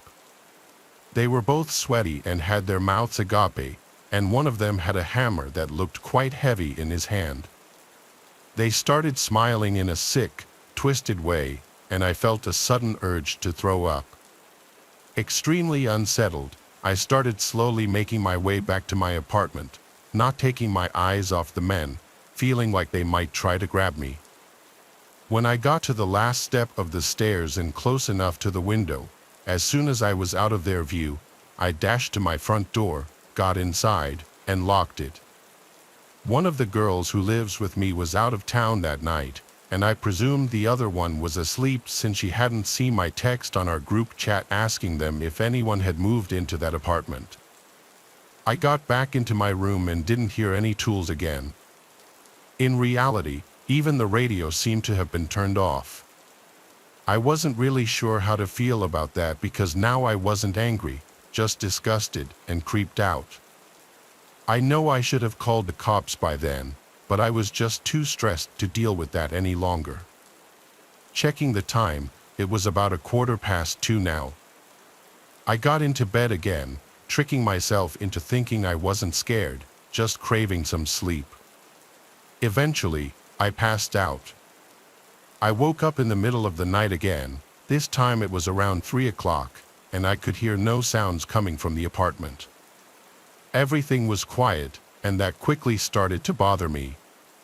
It was too quiet. I had to have heard or felt something in order to wake up. The silence was making me uneasy, and I had a feeling that someone might have been on the other side of my closed window. I tried not to think about it, but I couldn't get a peaceful sleep after that.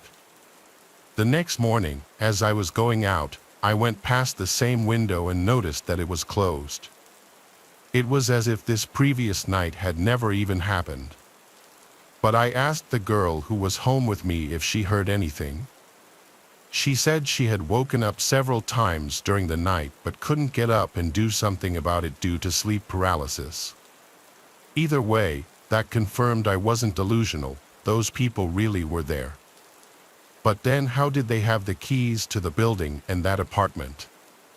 Why did it seem like they didn't want to be seen during the day? What were they thinking of doing to me or maybe any passerby? It's been a week now, and thankfully I haven't seen those men again. Still, I have no idea who they were or what they were doing, and I'm honestly scared to even think about the possibility that they might come back or still be lurking around.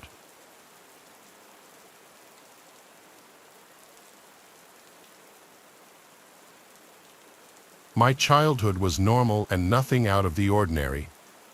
Two middle-class, hard-working parents just getting by in a nice city, and then of course, me and my little brother. He's 6 years younger than me and he was at my grandma's house when this happened. My mom was at work, working a double shift, and my father was also working. He was a truck driver, so oftentimes he would spend weeks away from the house. My mom also worked a lot to cope with the fact that my father was always gone. I think it made us all a little bit sad sometimes, but really, our family was very close and we always had a great time together when we were able to finally hang out.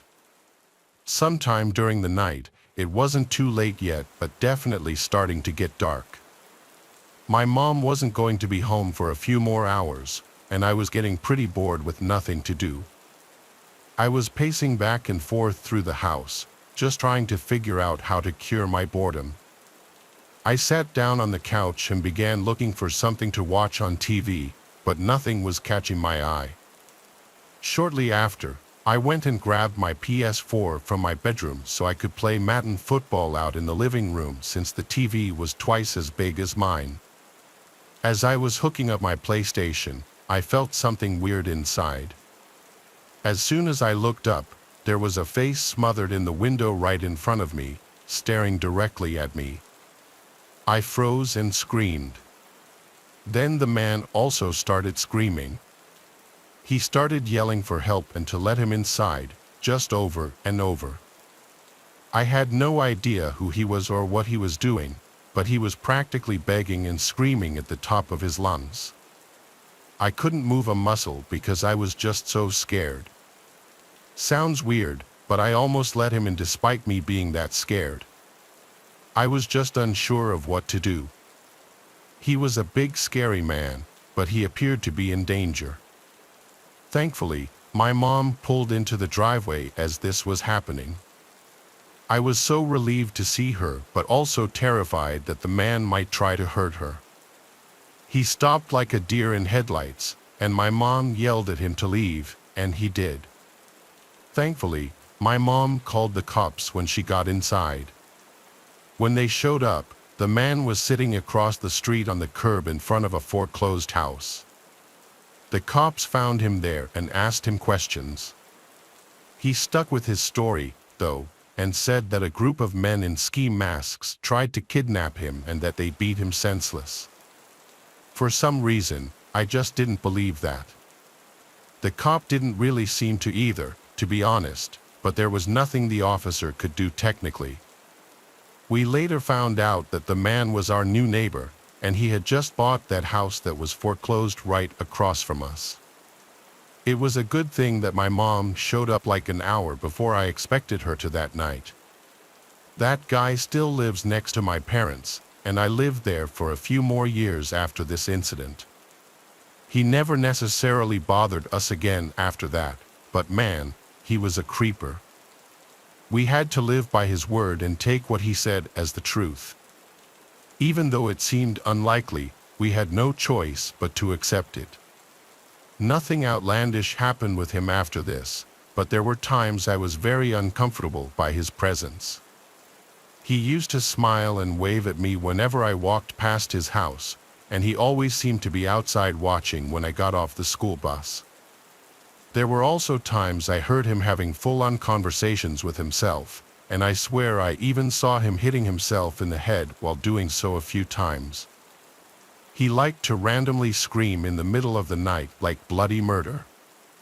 There was definitely something wrong with him, so we always did our best to keep our distance.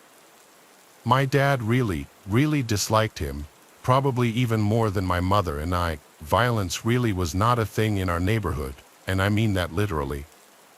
So his story was just weird.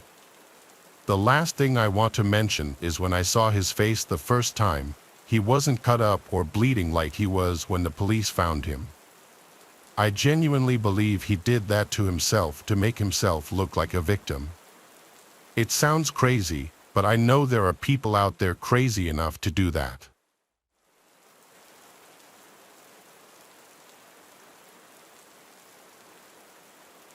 My boyfriend and I used to live in a small house that we were renting at the time.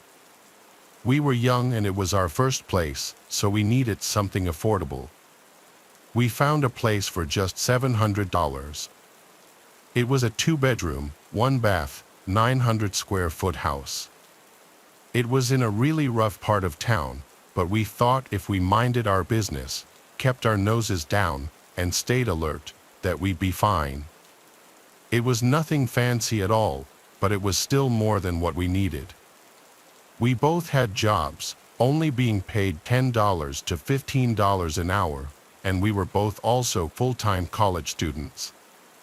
So we were out of the house more than we were home, especially my boyfriend. He worked as a garbage man and got lots of overtime. He would get to work around 7 a.m. and sometimes wouldn't be home until 7:30 or 8 o'clock. Whereas I, on the other hand, worked at a salon for a new and upcoming small local business. I was paid under the table there, so it helped with taxes and the lack of hours I was working. My boyfriend, whose name is Arnold, by the way, took night classes for college. He was studying law but later changed to business after just a year. That's not really the point, but the point I'm trying to make is that he was hardly ever home, mostly to eat and sleep. Even on the weekends, he worked a part-time job for extra money. I would always have dinner ready for him every night so he could eat before class and so we could spend what little time we had together every night before he would have to leave at 9 o'clock for 4 hours. I would usually be sleeping by the time he got home. When Arnold returned home, I was nowhere to be found. Of course, he freaked out and filed a missing persons report after blowing up my phone and me not replying for over 30 minutes. It wasn't until 2 days later that Arnold ran into our neighbor while getting the mail, and for some reason, he thought that there was a possibility that he might know something. Arnold admitted that he didn't really think he did, but he was trying everything he could at first by asking anyone any kind of questions he could think of. He asked him when he saw me last and stuff like that. This is where things get much crazier. My boyfriend thought he was acting really weird, and way weirder than usual, so he called the cops on him. But since they didn't have any proof or probable cause, and they didn't have a warrant nor consent to search the house, it didn't go very far. Arnold had this very serious feeling inside that something was wrong with this guy and that he had something to do with me going missing. He literally snuck into our neighbor's house later that night after he saw him leave. The house was disgusting and was honestly as bad as some of the worst Hoarders episodes I've ever seen. He looked all around the house and was yelling for me in case I was in there. He had no clue if I really was, but I finally heard him yelling for me and I screamed as best as I could from downstairs with the duct tape covering my mouth. He didn't hear me yelling until he started to search downstairs for me. Yes, The man kidnapped me and did unspeakable things to me for days. Arnold got me out of there and we called the police. Of course, we lied a bit so Arnold didn't get charged with breaking and entering. We told police that Arnold heard me screaming down there and that he rushed in here to save me and that we called the police right away. We never had any issue with Arnold getting any charges, thankfully. I don't really like to talk about how he kidnapped me and how it all went down. It makes me too uncomfortable. I'll explain it briefly, though. While Arnold was gone that night and I was sleeping, the man broke in and managed to knock me out cold by beating me half to death and dragged me next door in the middle of the night without anyone noticing. This story is very real, and what happened to me is still something I live with and sticks with me to this very day. He used to stare at me like a creeper every day, and we always thought he was strange, but never did we think it would come to this. I'm pretty sure this is literally every woman's worst nightmare.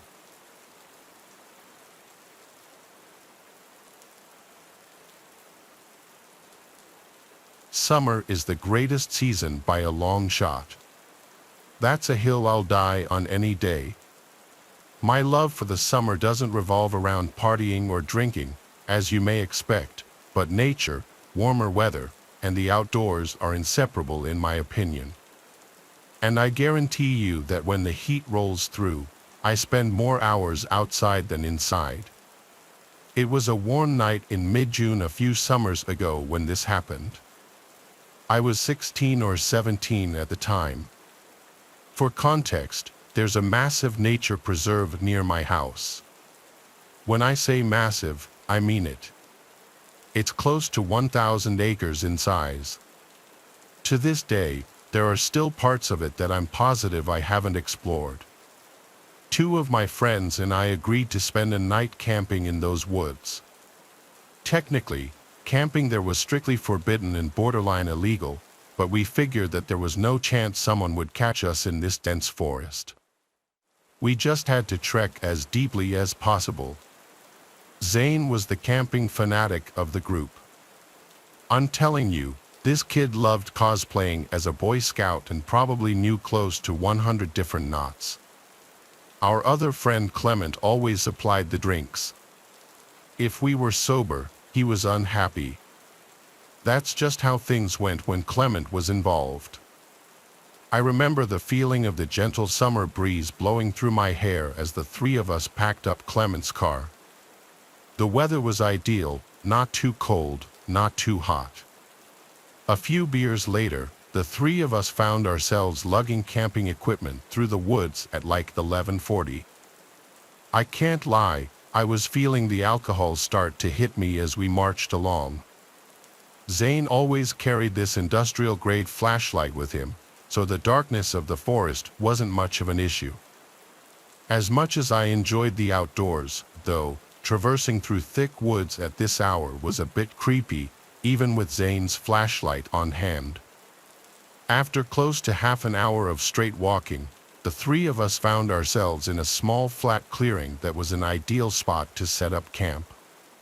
We pitched our tent as per Zane's instruction and set our chairs up. The fire was the next step. Zane once again took the lead on this, and after a few more minutes, we had a pretty decent fire going. Clement reached into his bag and tossed me another drink. He then grabbed his JBL speaker and started playing some music. The vibe was perfect, and we must have been talking and drinking for a good 2 hours. We were all pretty drunk at that point, and I could tell the other guys were just about ready to pack it up for the night. Clement turned the music down and started collecting discarded beer cans. Just then, a deafening whistle pierced the silence. I nearly jumped out of my seat, going from drunken haze to high alert in a matter of seconds. I don't know how to describe it. The whistle was abnormally loud but still sounded distant. Clement quickly shut the speaker off, and the 3 of us sat in silence as we exchanged concerned looks. I could feel my heartbeat pounding through my chest. We sat there frozen in place for what seemed like forever, listening intently to our surroundings, but there was nothing. It almost seemed quieter now than it had when we first got there, like eerily quiet. Not even the normal wood sounds you come to anticipate. I used that time to replay my memory of the whistle back in my head. It definitely wasn't an animal's noise. The best way I can describe it is a standard whistle you would hear at a ballpark. Zane finally broke the silence, quietly urging us to pack up and leave. Clement and I disagreed with that plan, though. We might risk encountering whoever made the noise, which I was beyond terrified of. It was past 3 a.m. at this point, and an encounter this late would only mean trouble. Zane hypothesized that whoever made that noise was probably aware of our presence, which was a chilling thought. I didn't know what to do. On one hand, staying put violated every survival instinct I had. Packing up and leaving at this hour didn't seem like a much better option either, though. We finally agreed to wait it out. I went to put the fire out, but Zane cautioned me against it, saying that a fire would repel any dangerous animals. Only then did the true gravity of the situation smack me in the face. We were literally miles away from any civilization. It was 3 a.m., and there was an unknown entity somewhere in the darkness. Another 10 minutes or so passed, and we had resumed talking, but at a much lower volume and with no music. I don't think any of us felt safe going to sleep just yet. Then, out of the corner of my eye, I saw it. Something small flew over the darkness of Clement's shoulder and landed directly in the fire. It was a firecracker. I screamed bloody murder as it started sparkling in the fire, and Zane cursed as he sprung up out of his chair and bolted into the darkness. Clement and I scrambled to follow, leaving all of our stuff behind. We caught up with Zane, whose flashlight was beaming wildly through the woods as he frantically sprinted.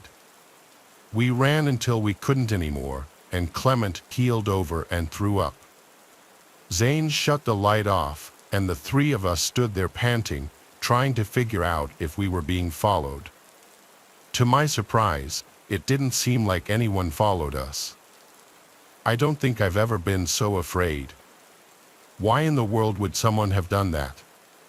We needed to figure out what to do.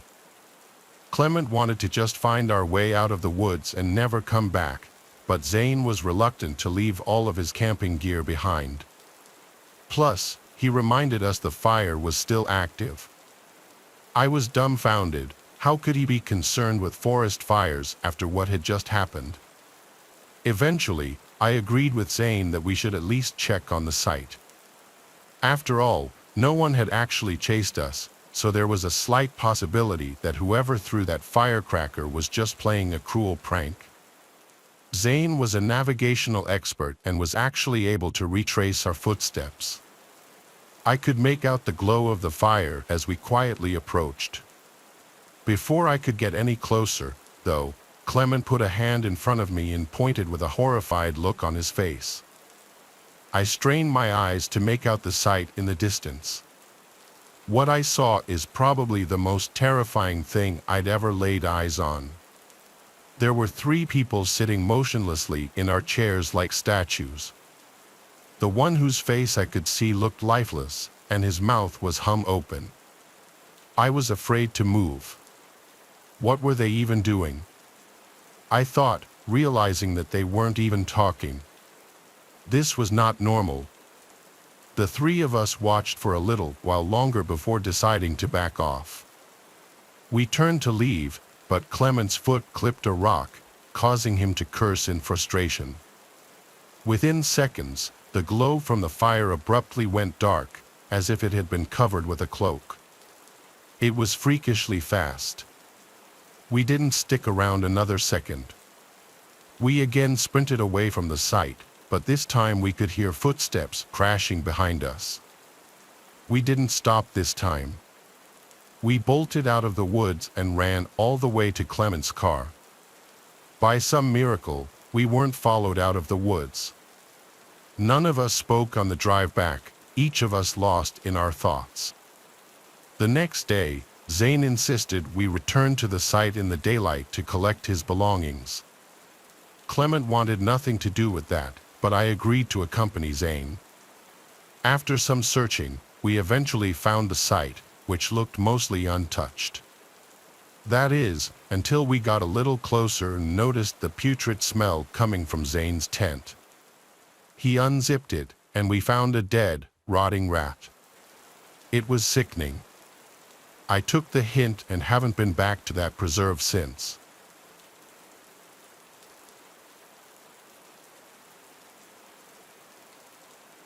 This happened to me last summer when I was 23. I wasn't a very outgoing kid at the time. If I ever did anything social, it was because my degenerate friends had somehow dragged me out of the house. This was one of those times, well, it was supposed to be. My friend Ralph invited me to a house party at like 8 p.m.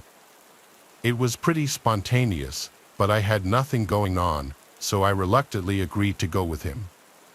I knew he was going to give me crap if I refused. I can't even lie, though, the idea of a party, even with strangers, sounded more appealing than being alone. Ralph was a few towns over from me, so it made more sense for us to drive separately instead of going together. He gave me the address, and I was on my way. The literal second I pulled onto the street, Ralph bailed at the last minute. Rightfully so, I was super frustrated. How could he bail on me like this?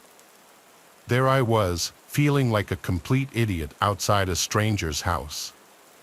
Annoyed but determined not to waste the night, I decided to go in. I drove all the way here, I thought. Might as well go inside. I walked up the front steps and knocked on the door. The host, Crispin, greeted me warmly. He was instantly likable, charismatic and friendly without being a douchebag. He introduced me around, and things were actually less awkward than I had anticipated. People were really friendly to me despite not knowing who I was. There were even a few girls I had my eyes on. I decided to enjoy the party and hit the booze hard. It was getting pretty late, but the party was still raging. Admittedly, I might have overdone it with the drinking. At one point, I was so nauseous and dizzy that I needed a break. It must have been close to 3 a.m. at that point. I went upstairs to look for a bathroom, but they were all occupied. The house was deceptively big. Granted, it was probably the alcohol, but I was literally getting lost stumbling through the maze of hallways up there. After making it to the top floor, I found a door leading to what seemed like an attic or storage room. Desperate for privacy, I figured it was as good a place as any to pull myself together. I groped around blindly for the light switch, but there was none. This was definitely an attic or something, as there was also dust everywhere. There was a window in the far corner, which I opened, allowing the cool night breeze to wash over me. There was a solid minute there where I was seriously considering throwing up onto the roof. The breeze somewhat cured my nausea, though, so I just kept my head hung out of the window. It was dark outside, and the quiet was a refreshing contrast to the boisterous chaos downstairs. Sometimes all you need to restore your state of mind is a gentle breeze and some peace and quiet. Just as I was about to close the window and head back, I heard a faint noise, footsteps on the roof shingles. That didn't make any sense, though. Was I going crazy? Curious, I climbed out onto the roof. In all honesty, there was probably a 0% chance I would have done that if I had been sober. I slowly stood up and looked around. In the moonlight, I saw something terrifying. There were two masked figures with bags emerging from another window. It dawned on me, Crispin's house was being robbed. I started panicking. Should I shout? Confront them, Then a more pressing question hit me. What if they were armed? In my clumsy state of disbelief, I slipped and scuffed one of the shingles pretty loudly. One of the burglars heard it and jolted his head in my direction. Our eyes briefly met, and I froze. He nudged his partner, and the two of them quickly started making their way across the roof. Adrenaline surged through me. I couldn't let them get away. Crispin had been so welcoming, and I felt a surge of loyalty. I decided to act. I quietly followed the burglars across the roof, keeping a safe distance. They headed towards a sloping part of the roof for an easier escape. As they climbed down, I pulled out my phone to dial 911 but fumbled in my drunken state, dropping it. The phone clattered loudly, and the burglar turned sharply. "Who's there?" one of them hissed. Heart pounding, I ducked and scanned my surroundings, spotting a loose roof shingle. Without thinking, I grabbed it and hurled it towards them. It missed, but the noise startled them, causing one to lose his footing. He tumbled down the roof, crashing into the gutter before falling to the ground. The other burglar, now panicked, leaped to a neighboring tree and scrambled down. I rushed to the edge of the roof and saw the fallen burglar groaning on the ground. I needed to alert everyone. As I turned to head back, I heard sirens. Someone else must have called the cops. I stumbled back into the attic room and made my way downstairs, trying to appear calm. The party was still in full swing, oblivious to the drama outside. I found Crispin laughing and chatting with guests. "Crispin, you need to call the police.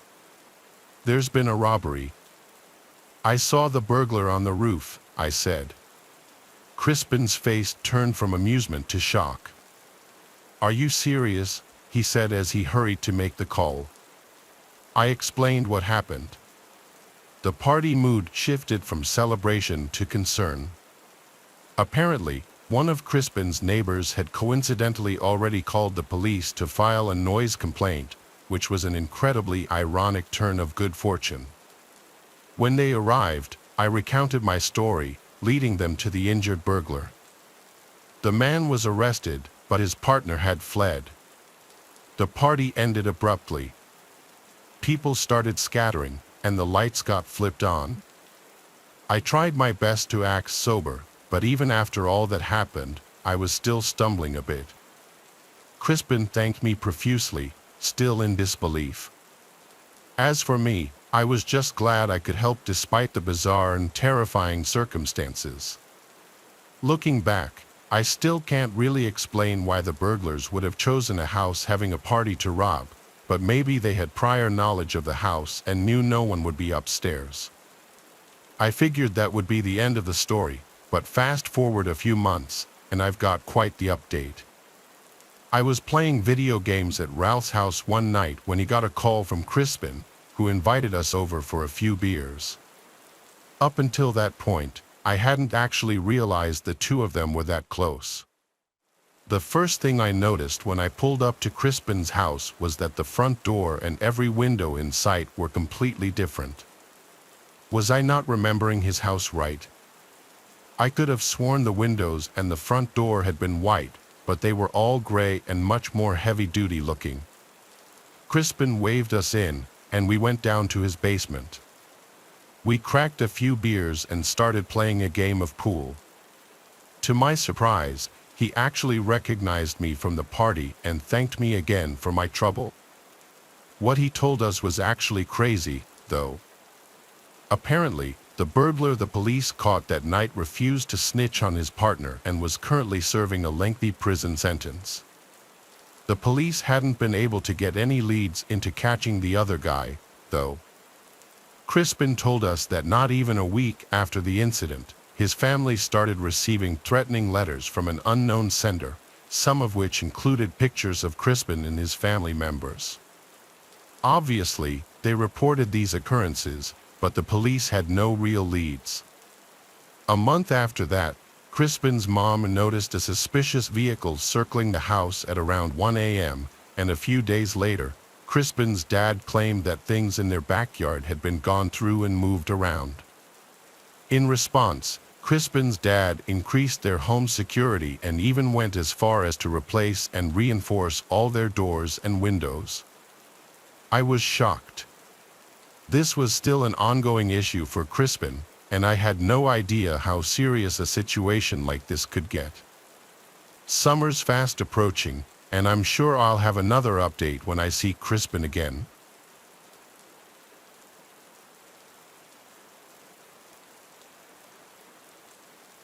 I'm a cemetery operations coordinator, or you can just call me a cemetery manager. Part of my job is sitting down with guests and family members of the deceased to set up funerals, facilitate the sales of plots. A 30-something-year-old man named Claude, a very spiritual man, once sat down with me to purchase a plot for his sick father who was in hospice care.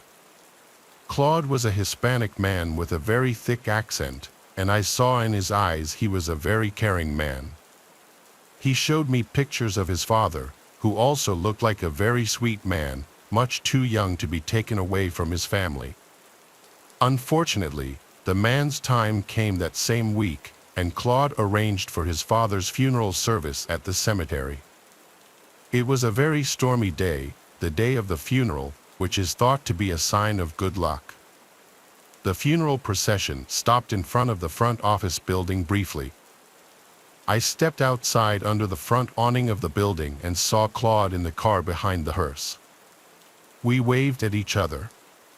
Due to the weather, I went back inside until the procession was ready to proceed to the burial site. I got in one of the cemetery pickup trucks and followed the procession to the final stop where I would stand with my umbrella, supervising, as part of my job is making sure funeral services go smoothly. After the funeral, I did some laps around the place in the truck just to survey the area, as I did at least a couple times a day. I had a lot of paperwork to take care of, and on top of this, I had to close the cemetery that night. So, a little later, I went back to my desk and took care of this. The cemetery closes at 5:30, so as soon as it started to get dark, I drove around the place one more time to ensure all visitors had left, then drove over to the front gate to shut it. It was a relatively warm early March. The days were still on the shorter side, so by closing time on a normal day, it would already be getting darker, but on this stormy day, it already felt like it was nighttime. I was driving back to my office when I thought I saw someone hurriedly walking down one of the lanes of tombstones before turning behind a hedge and disappearing out of sight.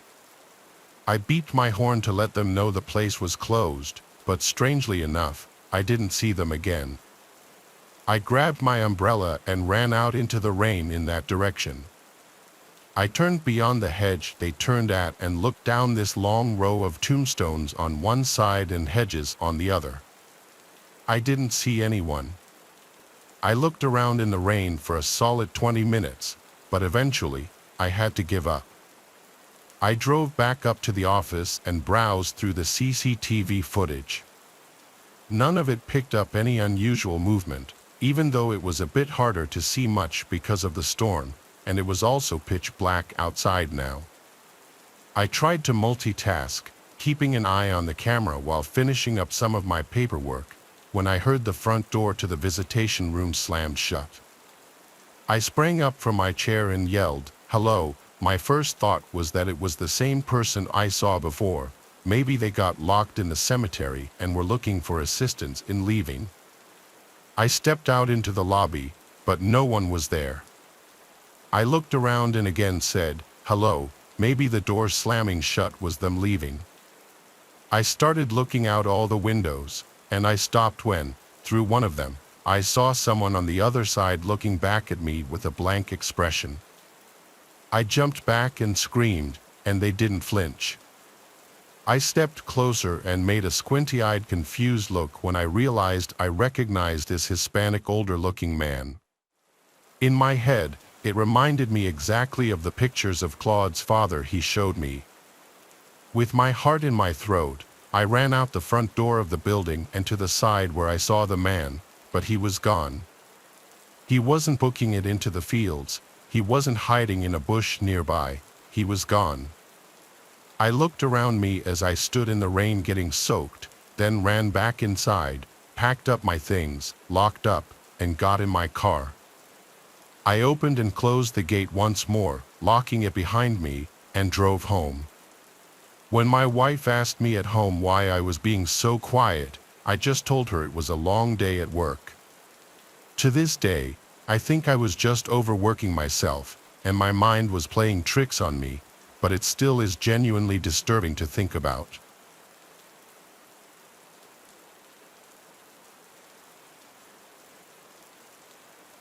When I was 18, my friend Dash, who was a big goofball, came over to chill in our basement as he often would during the summer. I remember he had a Coke bottle in his hand, and I was eating Wendy's when he said we should check out that creepy little cemetery across town. It was the most random idea ever, and I even told him that. Still, we had no school the next day, and I knew exactly which cemetery he was talking about. I don't know if one should even call it a regular cemetery. It's just a small plot of land with maybe 100 tombstones at most. The tombstones were very archaic looking, and any time we'd pass, there would be no signs of anyone having come to visit within the last decade. The site probably dated back centuries and had this super creepy vibe to it because it was closed off by a Gothic metal fence and surrounded by woods on two sides, the road on one, and some old abandoned building on the other. Everything about it just gave scary vibes. It took a little persuading, but Dash managed to get me to want to check it out too. Ironically, it was a very cloudy, reddish kind of day, conveniently adding to the mood. Dash pulled up his Honda to the side of the road. I told him to pull up more so it wasn't obvious. This was a low-traffic road, so it would look kind of suspicious. He pulled up a few hundred feet down the road, and we got out and cut through the woods so that any potential passing traffic wouldn't see us entering the little cemetery. Hopping the fence in the woods was easy, it was maybe a 3 or 4 foot fence. Dash kind of took the lead on this since it was mainly his venture. He led us through the eerie little plot of land, and we looked at the archaic tombstones. They all seemed to be from the 19th century. The writing on some of them was illegible at that point. I know it sounds super dumb and cliché, but I couldn't help but feel like I was being watched constantly. I started looking around the surrounding woods. I told Dash how creepy this was. "I know," he replied. Still with the feeling of being watched, I looked at the abandoned building next to the cemetery, at one of the windows. For a brief moment, I knew I saw someone standing at the window, even through the fog, smudge, and dirt on the glass. But they casually either ducked or walked away from the window. I told Dash we were being watched by someone in that building, and he turned to look at it as well. Then he went to look for the entrance to it. I told him, "Don't." I said we should just leave before we get in trouble. I stayed still by the tombstone he was looking at while he walked around a building, and then he found a way in. He called me over, but I stayed put. I heard some loud kind of crack, so I looked in that direction, and there was this older man, probably around 55. Gray hair, had on a black raincoat, I believe he was wearing jeans, and he had a mustache, but that's all I really got of him. Then he opened his mouth and screamed. Not just yelled, he screamed, "Get out." He screamed it so loud I thought I saw birds fly away from being startled. Just like that, I started to feel lightheaded, and suddenly everything went dark. The next thing I remember was waking up to being dragged in the woods. I freaked out, thinking I was being kidnapped, but when I turned and got up, I saw it was just Dash. Dash was freaking out about something. He told me to follow him and run back to the car, so I didn't ask questions. As we ran through the woods, I heard something close behind me, and when I turned, I realized we were being followed by someone. So I ran even faster.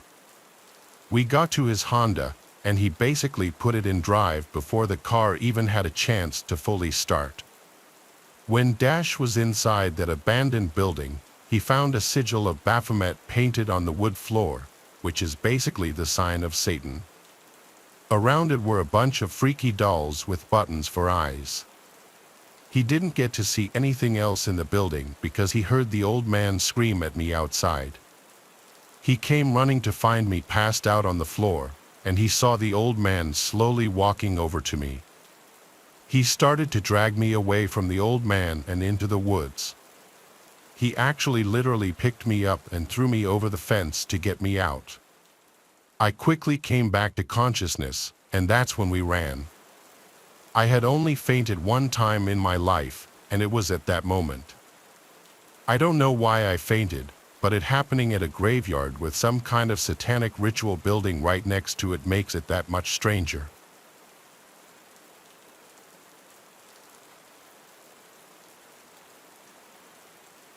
My grandpa passed away a few years ago. I was always very close with him. This past August, on his birthday, I paid him a visit at the cemetery.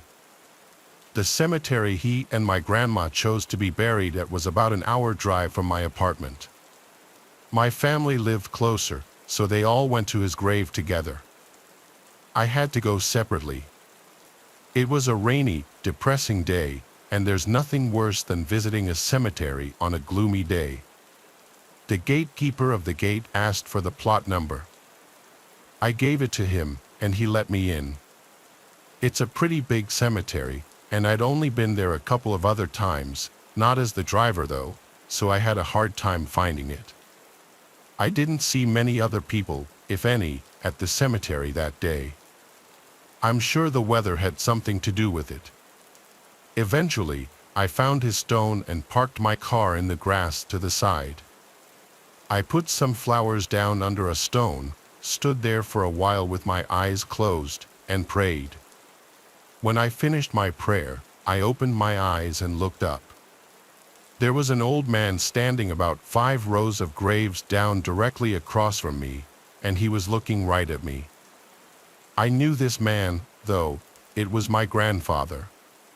No, it couldn't be. I rubbed my eyes, and he was gone.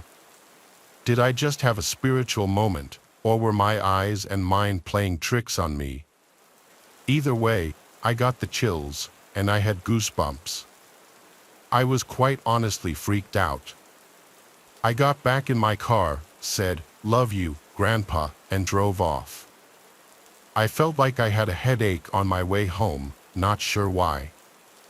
I was the only car on Prospect Road, a quiet road with dense forest on either side. Commonly, there would be deer crossing here. My car zipped down the road. I spotted someone on the side of the road coming up, which was odd because there were no sidewalks or a walking path on this road. I slowed down. It couldn't be. It looked like my grandpa again. When I realized this, my heart dropped 1,000 feet, and I swerved the car accidentally. I desperately tried to regain control and come to a stop. Luckily, my car didn't end up in a tree, rather, it just skidded out in the middle of the road until coming to a halt. I immediately looked back to where I saw him and saw a deer on the side of the road looking at my car. My heart was literally racing. I was terrified and not well, and I needed to get home. I made sure no cars were coming and got back in my lane. I focused on the road as best I could, given what I had just seen twice. I felt weird the rest of the day, not sick, but something wasn't right with my head. I went to bed early after watching an episode of my show. I woke up at like 3 in the morning to my phone ringing. It was an unknown number. My heart started racing again. Any call at this hour couldn't be good news. I accepted the call and put the phone up to my ear. It was static on the other end. Finally, I said, "Hello." More static, but what I thought I heard next, I couldn't believe. Just briefly, for maybe half a second, I thought I heard my grandpa's voice over the static. I tried to say hello again, but I was too shook. Every part of my body was actually shaking. Then the call cut to silence and ended. I called my phone provider the next day to trace the number. They couldn't, they didn't have enough data to trace it apparently, though I don't know if that was just or not. The events that took place that day and night were the scariest I've ever experienced. Do I think my dead grandpa was trying to contact me? I don't know, because that sounds ridiculous. You think if you experience something like this, you'd be so full of emotion and joy, but no. It still terrifies me, and I really still don't know what to think or how to feel about it. Whether it sounds ridiculous or not, this happened, and I wonder almost every other night, was that really my grandpa on the phone?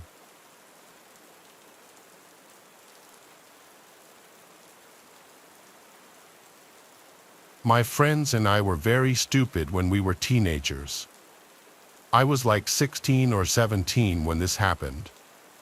It was the month of October, and I wanted to do something scary in the spirit of Halloween.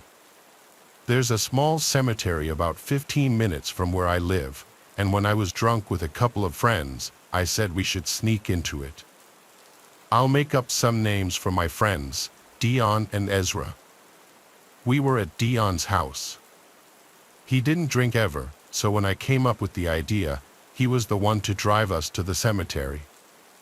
Ezra and I were really the ones leading this, Dion was just along for the ride. But then again, he hadn't been drinking. Dion parked in some parking lot across the street. It was a ghost town because it was past midnight at that point. We made sure no one was around to see us as we hopped the fence into the cemetery. It wasn't exactly pitch black out, but it was slightly hard to see more than 10 feet in front of us, so we were all using our iPhone flashlights. There didn't appear to be any night security in the cemetery, so we kind of dispersed from each other. Dion seemed to be following Ezra more closely. I could still see where they were because of their flashlights. I went off a little further on my own and decided I'd start taking a creepy video. So I started recording with the lights still on, of course. I recorded a bunch of old headstones and the general eerie vibe of the cemetery at night. I didn't see Ezra and Dion anymore, so I started to go look for them, still recording. I looked at my phone screen and froze. There was a woman dressed in a white gown or a dress, I want to say, with long gray-looking hair. She was looking down at the ground. I looked up from my phone screen to look at her in person, but she was gone. I started to back away. I looked back at my phone screen, and there she was again, only now she was looking into the camera, or rather looking at me. I looked up from the phone again and could not see her once more, so I looked back down at the screen again, and there I could see her moving closer to me. I started to scream for Ezra and Dion as I sprinted away from that spot. I couldn't see their lights anywhere. They weren't answering my screams. I had a feeling they were going to try to scare me, so I ran back for the fence of the cemetery to hop it and get out. I made it to Dion's car and texted the two of them, saying they need to get out of the cemetery now. They met me at the car minutes later. We all sat in the car, and I showed them the video I took. They had the same horrified looks on their faces I did. Now that I was actually watching the whole video, I could see the moment the woman slowly lifted her head from looking at the ground to looking at me, and then she starts to move towards me. We could only see her moving for like a second or two before I start screaming in the video and running away. But the way she was moving, we could see no leg movement. It almost seemed as though she were floating to me. I had that video saved on my old iPhone 5S, but the stupid thing won't turn on. It gets stuck at the Apple logo. I don't want to reset that phone until I can get that video off of it somehow. My friends firmly believe the woman in the video was a real living person who also happened to be in the cemetery that night, but me, having been the one to actually find her and only being able to see her on my phone screen, well, let's just say I was never a believer in the paranormal until that night. Foreign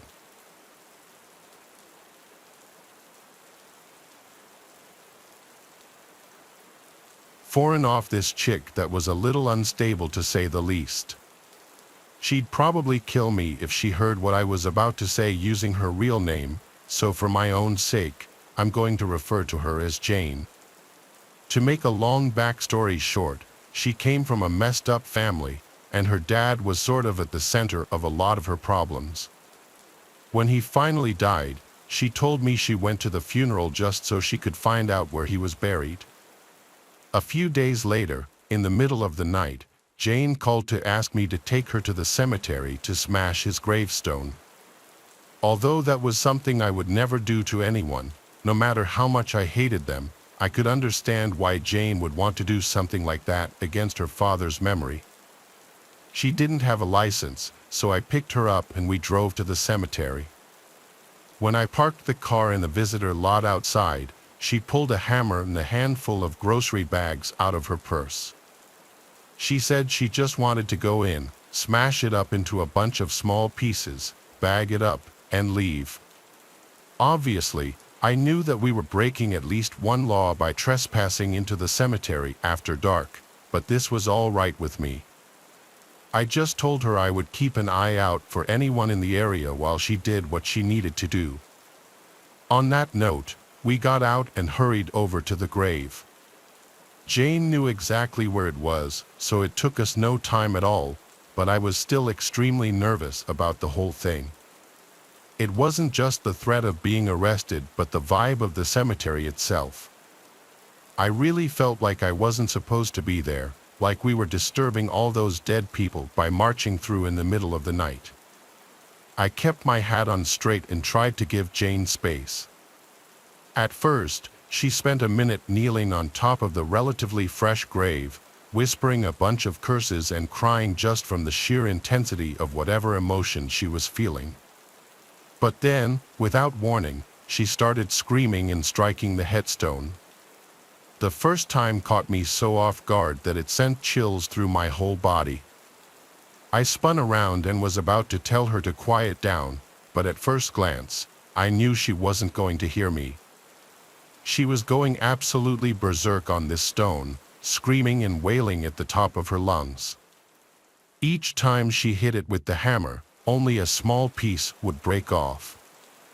I realized we were going to be there for a while if it went on at this pace, and she was making so much god-awful noise I was terrified that somebody in the nearby neighborhood would hear us. I also thought about how blood-curdling it would feel to be walking by the graveyard and hear Jane's banshee-like shrieking in the distance, and to be unsure if she was like a ghost or a serial killer or something. My instincts set in and I became more concerned about my own safety than anything else. Here was this completely unhinged, crazy person violently thrashing her way through a mixture of grief and unhealed trauma, seeing red with total tunnel vision, and I was alone with her, surrounded by darkness and dead people. I was worried that if I got near her, she would forget it was me and think I was the ghost of her father and start trying to kill me or something, so I backed away. However, it wasn't long before the deep-seated rage within Jane started to wear off a bit and she became tired. She then stopped and looked at the progress she had made. 2/3 of the headstone was still intact, but she was already exhausted. That's when she looked back at me, and for the first time, I saw the look of unveiled insanity in Jane's eyes. I'd always known Jane had a few screws loose, but this was next-level crazy. All her movements were sudden and jarring. She stood and shoved the hammer into my chest, telling me to take it and finish the job. I protested at first, not wanting to get roped further into what I thought was Jane's thing she needed to do, but as soon as I did, she grabbed me by the ears and yanked my head down so that my face was less than an inch away from hers. She then screamed so loud that it practically ruptured my eardrums. She demanded that I break the gravestone for her, or she'd use the hammer on me and bury my body next to her father's. Seeing that I was in too deep to back out, I reluctantly accepted the task and committed myself to making short work of it. Of course, I was stronger than Jane, but I wasn't nearly as uninhibited. What happened next, though, made me all the more sure that I shouldn't have tried to fight her or anything. As I was hacking away at the stone, managing to break off bigger pieces, she was standing behind me laughing like an absolute maniac. She was cheering me on the way I imagine a witch would encourage another witch to their first human sacrifice. I tried my best to ignore her, but it was impossible. I glanced over my shoulder and saw that she had pulled out a knife, which sent another chill down my spine. Before I knew it, she knelt behind me and straddled my back, throwing her arms over my shoulders, whispering little pure evil into my ears. I froze up and stopped swinging the hammer because I didn't want to hit her. She told me I was almost done. Then she did something I'll never forget. Both of her hands were out in front of me, one of which held the knife right before my eyes. She put the blade to her palm and sliced it open, creating a fountain of blood which quickly spilled down her wrist. Then she whispered some kind of satanic blessing in tongues and smeared her bloody hand over my face, from my forehead down to my chin, then across my throat until she finally rested her hand with a vice grip at the base of my neck. She asked me if I could taste the blood, and I said I could. She took pleasure in this, and then she finally let go of me to stand on the grave again. Then she screamed out at the top of her lungs that these would be the final tears she would ever cry over her father. As she looked up into the night sky with her eyes open, she put her hand up to the moon and clenched her fist, squeezing the wound to form drops of blood which fell down upon her eyes and face. I watched this whole thing, stunned out of my mind, until she looked back at me with her face full of bloody tears and growled at me to finish the job. Of course, I was thoroughly terrified of Jane by this point and I was ready to leave. I just did as she said. At last, when the whole thing was smashed to bits, I convinced Jane that we needed to go. Thankfully, she seemed ready, but the entire time we were picking up the pieces and bagging them, she was giggling. When it was all cleaned up, we ran back to my car, somehow going through this whole entire ordeal without anyone seeing us or calling the cops on us. I drove Jane back home and I dropped her off. As she got out of my car, she tried to drag me out to spend the night with her. I'd been waiting for that night for months, but by then I knew where that would go. I knew it would be no good for me, so I made up some excuse about having to work the next day in the morning.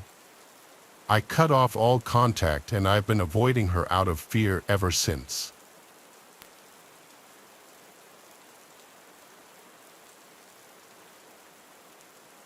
In my mid-30s, about 10 years ago, I worked as security personnel at a cemetery. It was located in a not-so-great part of the city, so having someone on site 24/7 was necessary. Even then, we'd still get people sneaking in and spraying graffiti on the stones or even trying to dig up graves. Most of these stunts happened at night, which was good for me because I always worked the evening shift, usually from 2 to 10. Granted, I'd still have to be there alone for a couple of hours into the night, between 8 and 10, but it was still much better than the alternative graveyard shift. On this day, I was warned about some people coming by the cemetery at random hours and just sort of stalking the place.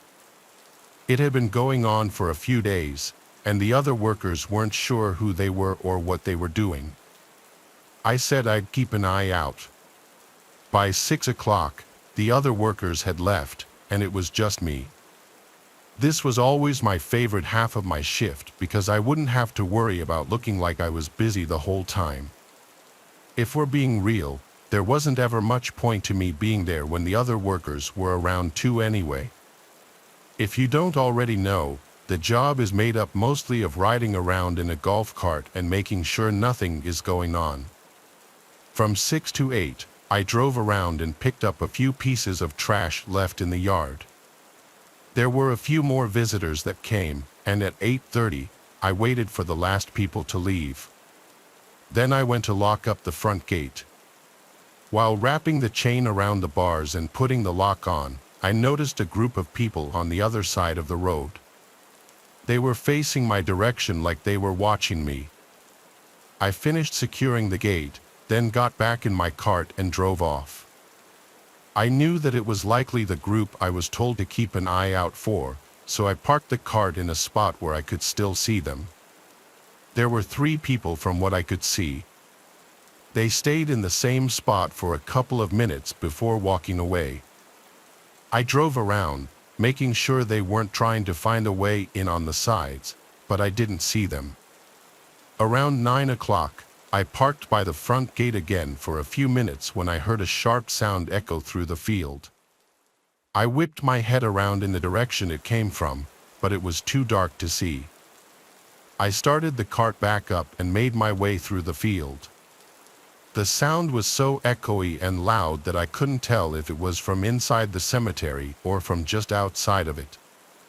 As I drove through, I started to see some figures in the distance, only 2 figures though, not the 3 I'd seen earlier.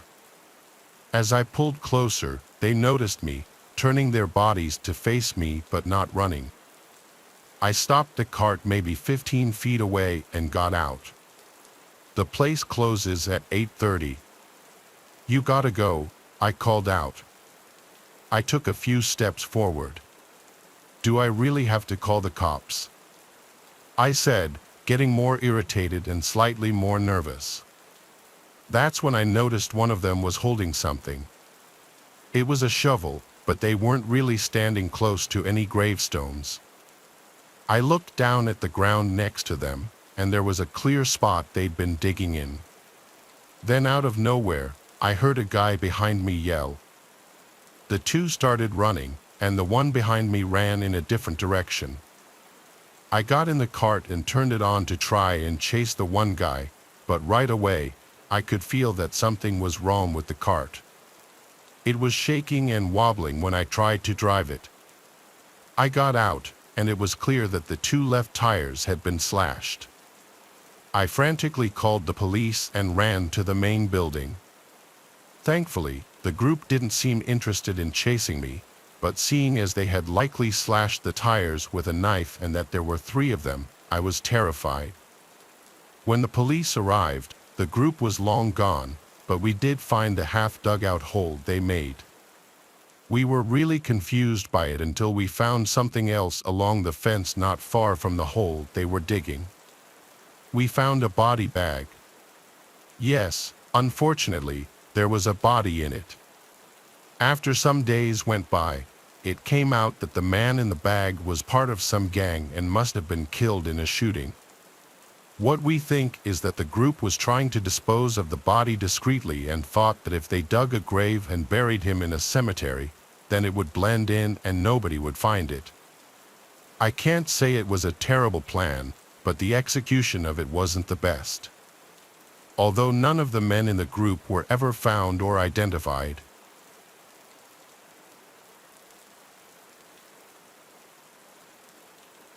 As a child, I always found attics to be mysterious places, filled with forgotten treasures and hidden secrets. But what I discovered in the attic of my childhood home would forever change my perception of those dusty, cobweb-covered spaces. It all started on a lazy summer afternoon, when my parents decided it was time to clean out the attic and rid of the clutter that had accumulated over the years. As we climbed the creaky stairs and pushed open the heavy attic door, a wave of nostalgia washed over me, mingled with a sense of trepidation at what we might find hidden in the shadows. The attic was a labyrinth of old boxes and forgotten relics, with dusty furniture and forgotten memories scattered among the cobwebs. As we began to sift through the detritus of years gone by, I couldn't shake the feeling that we were being watched, that some unseen presence lurked just out of sight, waiting for the perfect moment to reveal itself. And then, as I reached the far corner of the attic, I saw it, a small, nondescript box tucked away behind a pile of old blankets. Curiosity getting the better of me, I reached out and opened the box, revealing its contents to the dim light of the attic. Inside were photographs old and yellowed with age, depicting scenes from another time. But as I looked closer, I realized that these were no ordinary photographs. They were images of my family, taken long before I was born, in a house that looked eerily similar to the one we were currently in. As I flipped through the photographs, a sense of unease settled over me, as if I was peering into a past that had been intentionally forgotten. And then, as I reached the bottom of the box, I found a photograph that sent a chill down my spine, a picture of a young boy standing in front of the same attic door, his eyes wide with fear. It was then that I realized the truth. The attic was haunted by the spirits of those who had come before, trapped in a liminal space between the past and the present. As I looked around at the dusty relics of a bygone era, I knew that I would never be able to forget the horrors that lurked within the forgotten attic of my childhood home.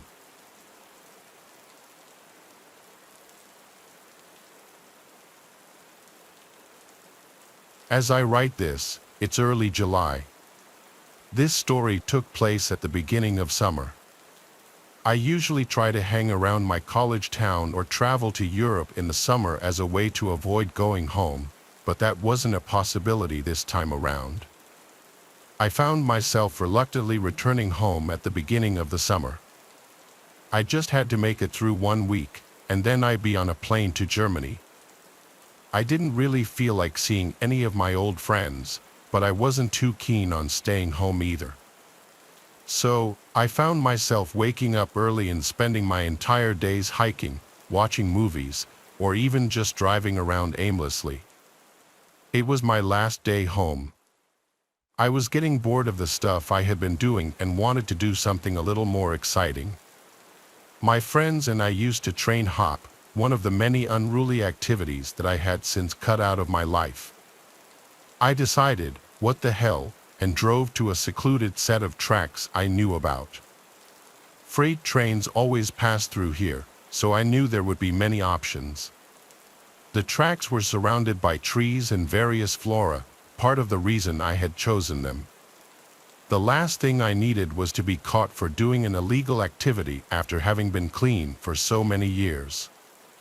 I parked my car and made my way over to the tracks. Let me describe the layout so it's easy to understand. This specific set of tracks ran through the trees for a while before entering a tunnel. There was a very small clearing on the other side of the tunnel and then a massive bridge over the water. My friends and I used to ride the train all the way across the bridge, but since it was just me, I would have no way of getting back to my car unless I felt like walking 10 miles. So, I decided that I'd hop on the train, take it through the tunnel, hop off, and get a peaceful walk back to my car.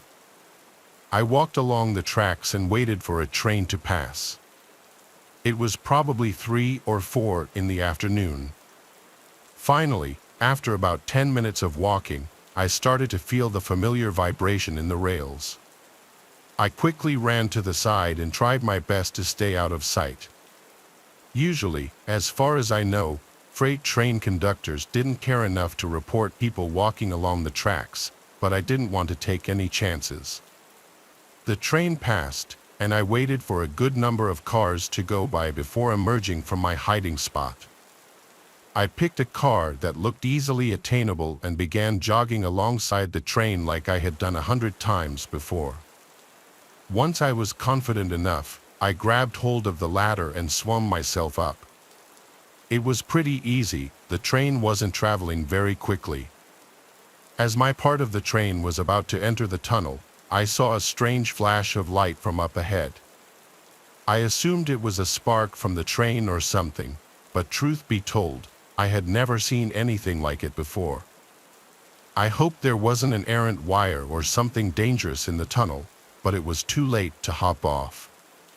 The train started picking up speed since the tunnel was perfectly straight, and I closed my eyes as the adrenaline rush started coming on. Just then, I felt a hand reach out from the darkness and literally grab my leg. I lost my footing and nearly slipped, but my hands were firmly gripping the train. I screamed and kicked, but the train sped by before I could make contact with anything. Before I could even comprehend what just happened, I felt another hand slap against my leg. I screamed again before scrambling up the ladder, hopefully out of reach. My heart was racing. What the hell just happened? The train exited the tunnel, and I hopped off without thinking. I waited for the train to completely pass and watched it chug over the bridge. I remember pacing back and forth in the little clearing, thinking about what just happened. Like, were there really people in the tunnel, and what could they possibly be doing there? Why the hell would they try to drag me down? All these thoughts and more were racing through my mind when a stark realization struck me in the face. The only way back to my car was through the tunnel. There was absolutely no chance in hell I was walking back through that tunnel with those people in there, especially since they'd be able to see my silhouette and I'd be walking through darkness. I sat on the ground for what felt like forever. There was no other option. I couldn't walk across the bridge without risking my life. A train could come along at any second, and the bridge was too long. I considered calling someone to come rescue me, but I wasn't even sure if they'd be able to do anything. Police weren't an option. I was breaking the law just being here. I had no choice. I picked up a rock and started making my way through the tunnel. There were 2 people in there, which I knew for a fact, but there could have been more. I had no idea. I got about halfway to the point where I felt the second set of hands when I heard something. A faint click was coming from somewhere in the tunnel. It sounded like a human clicking their tongue, but it could have been made by a machine. It was honestly hard to tell. I froze and thought to myself, continuing to walk this tunnel was a death sentence. I felt a rush of confidence and pulled out my phone. "You better stay back, or I'll shoot," I threatened, my words echoing off the tunnel walls. There was a moment of silence. The clicking stopped as quickly as it had begun. I was obviously bluffing about having a gun, but I figured it was better to bluff than just walk in silence. I then pulled up a video on YouTube of gunshot sound effects, turned up my phone's volume, and played it. It was honestly louder than I was expecting, and with the echo of the tunnel, I prayed to God that whoever was in there bought it. Without waiting another second, I sprinted full speed into the darkness, bracing myself for a fight.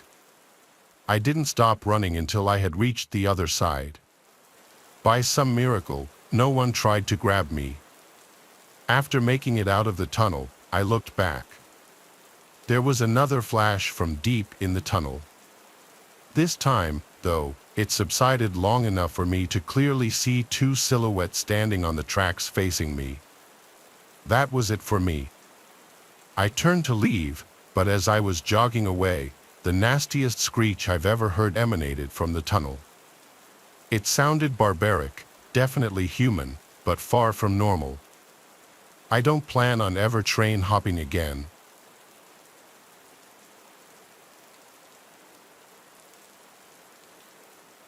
So this happened a little over 2 years ago now. It was 2017, and I had just started a new job at a motel. It was low pay, but I needed an office job. One of my friends, John, got me this job. For a few days, I did training with the owner in the mornings. For 2 nights, John trained me. Our job was the 10 p.m. to 6 a.m. shift, nothing exciting, just checking guests in and doing paperwork. My boss, or the owner, went away with his wife on vacation for a week, which contributed to the swift training I had to endure. So it was my first night alone on the night shift. There was a monitor with security cameras around the motel's property and large glass windows all around the office building with a glass door.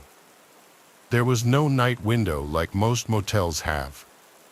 It was fairly early in the night, at about 1 a.m. I was just doing my normal check-in paperwork when a man walked in and asked if we had any rooms available. Usually, if someone sketchy came in, my boss had me lie and say no. But he seemed normal at the moment, so without hesitation, I said yes. I began creating the reservation on the computer when I noticed he started swatting the air and making spitting noises as if he was being surrounded by flies. I tried to ignore it. As far as I was concerned, it wasn't my business, so I tried to check him into the room as quickly as possible. I gave him his key, and he was on his way. At this point in time, I could be described as very timid. I had a lot going on in my personal life, so I hope you can all understand my reaction to what happens next. The man came back from his room and slammed his hand on the glass door, causing me to jump, absolutely frightened. I looked up to see him just staring at me. He cracked the door and put his head through and said, "I can't get into my room. Why won't you let me into my room?" And my only defense is trying to be helpful, so I replied, "Maybe there's something wrong with your key. Let me give you another one." The look he had in his eyes was inexplicable. I felt like I was in absolute danger. I handed him his new key, and he went back to his room. I tried texting John because he's the one who trained me, though it was the middle of the night and he was asleep. I needed some guidance. With no reply from John, I noticed the man trudging down the stairs to come back. I went into absolute panic mode. I ran into the back office, locked the door, and pulled out my pocket knife. It's important to keep protection when working at night. I heard the man in the office yelling, "Hello? Hello? Why won't you let me into my room? Do you not like me?" Being an absolute idiot and not standing my ground or just calling the police when I was feeling scared, I decided to take the situation on alone. I replied, "I'm just on the phone. I'll be right out." I then started calling John over and over for help. No answer. I decided to take a few breaths and then step out of the office. The man was not there. He was in the bathroom. I started hearing him talking to himself angrily, saying, "Kill her, kill her." My heart sank. Still being an idiot and not calling the police, he came out, and I said, "Your key was broken. I'm sorry. Let me escort you to your room." He agreed. Thankfully, I was wearing a long-sleeved sweater, so with my arms down, I was able to hide my knife in my hand while holding it. I began to walk outside, and he seemed insistent on walking behind me. We began making our way to the staircase and up towards his room.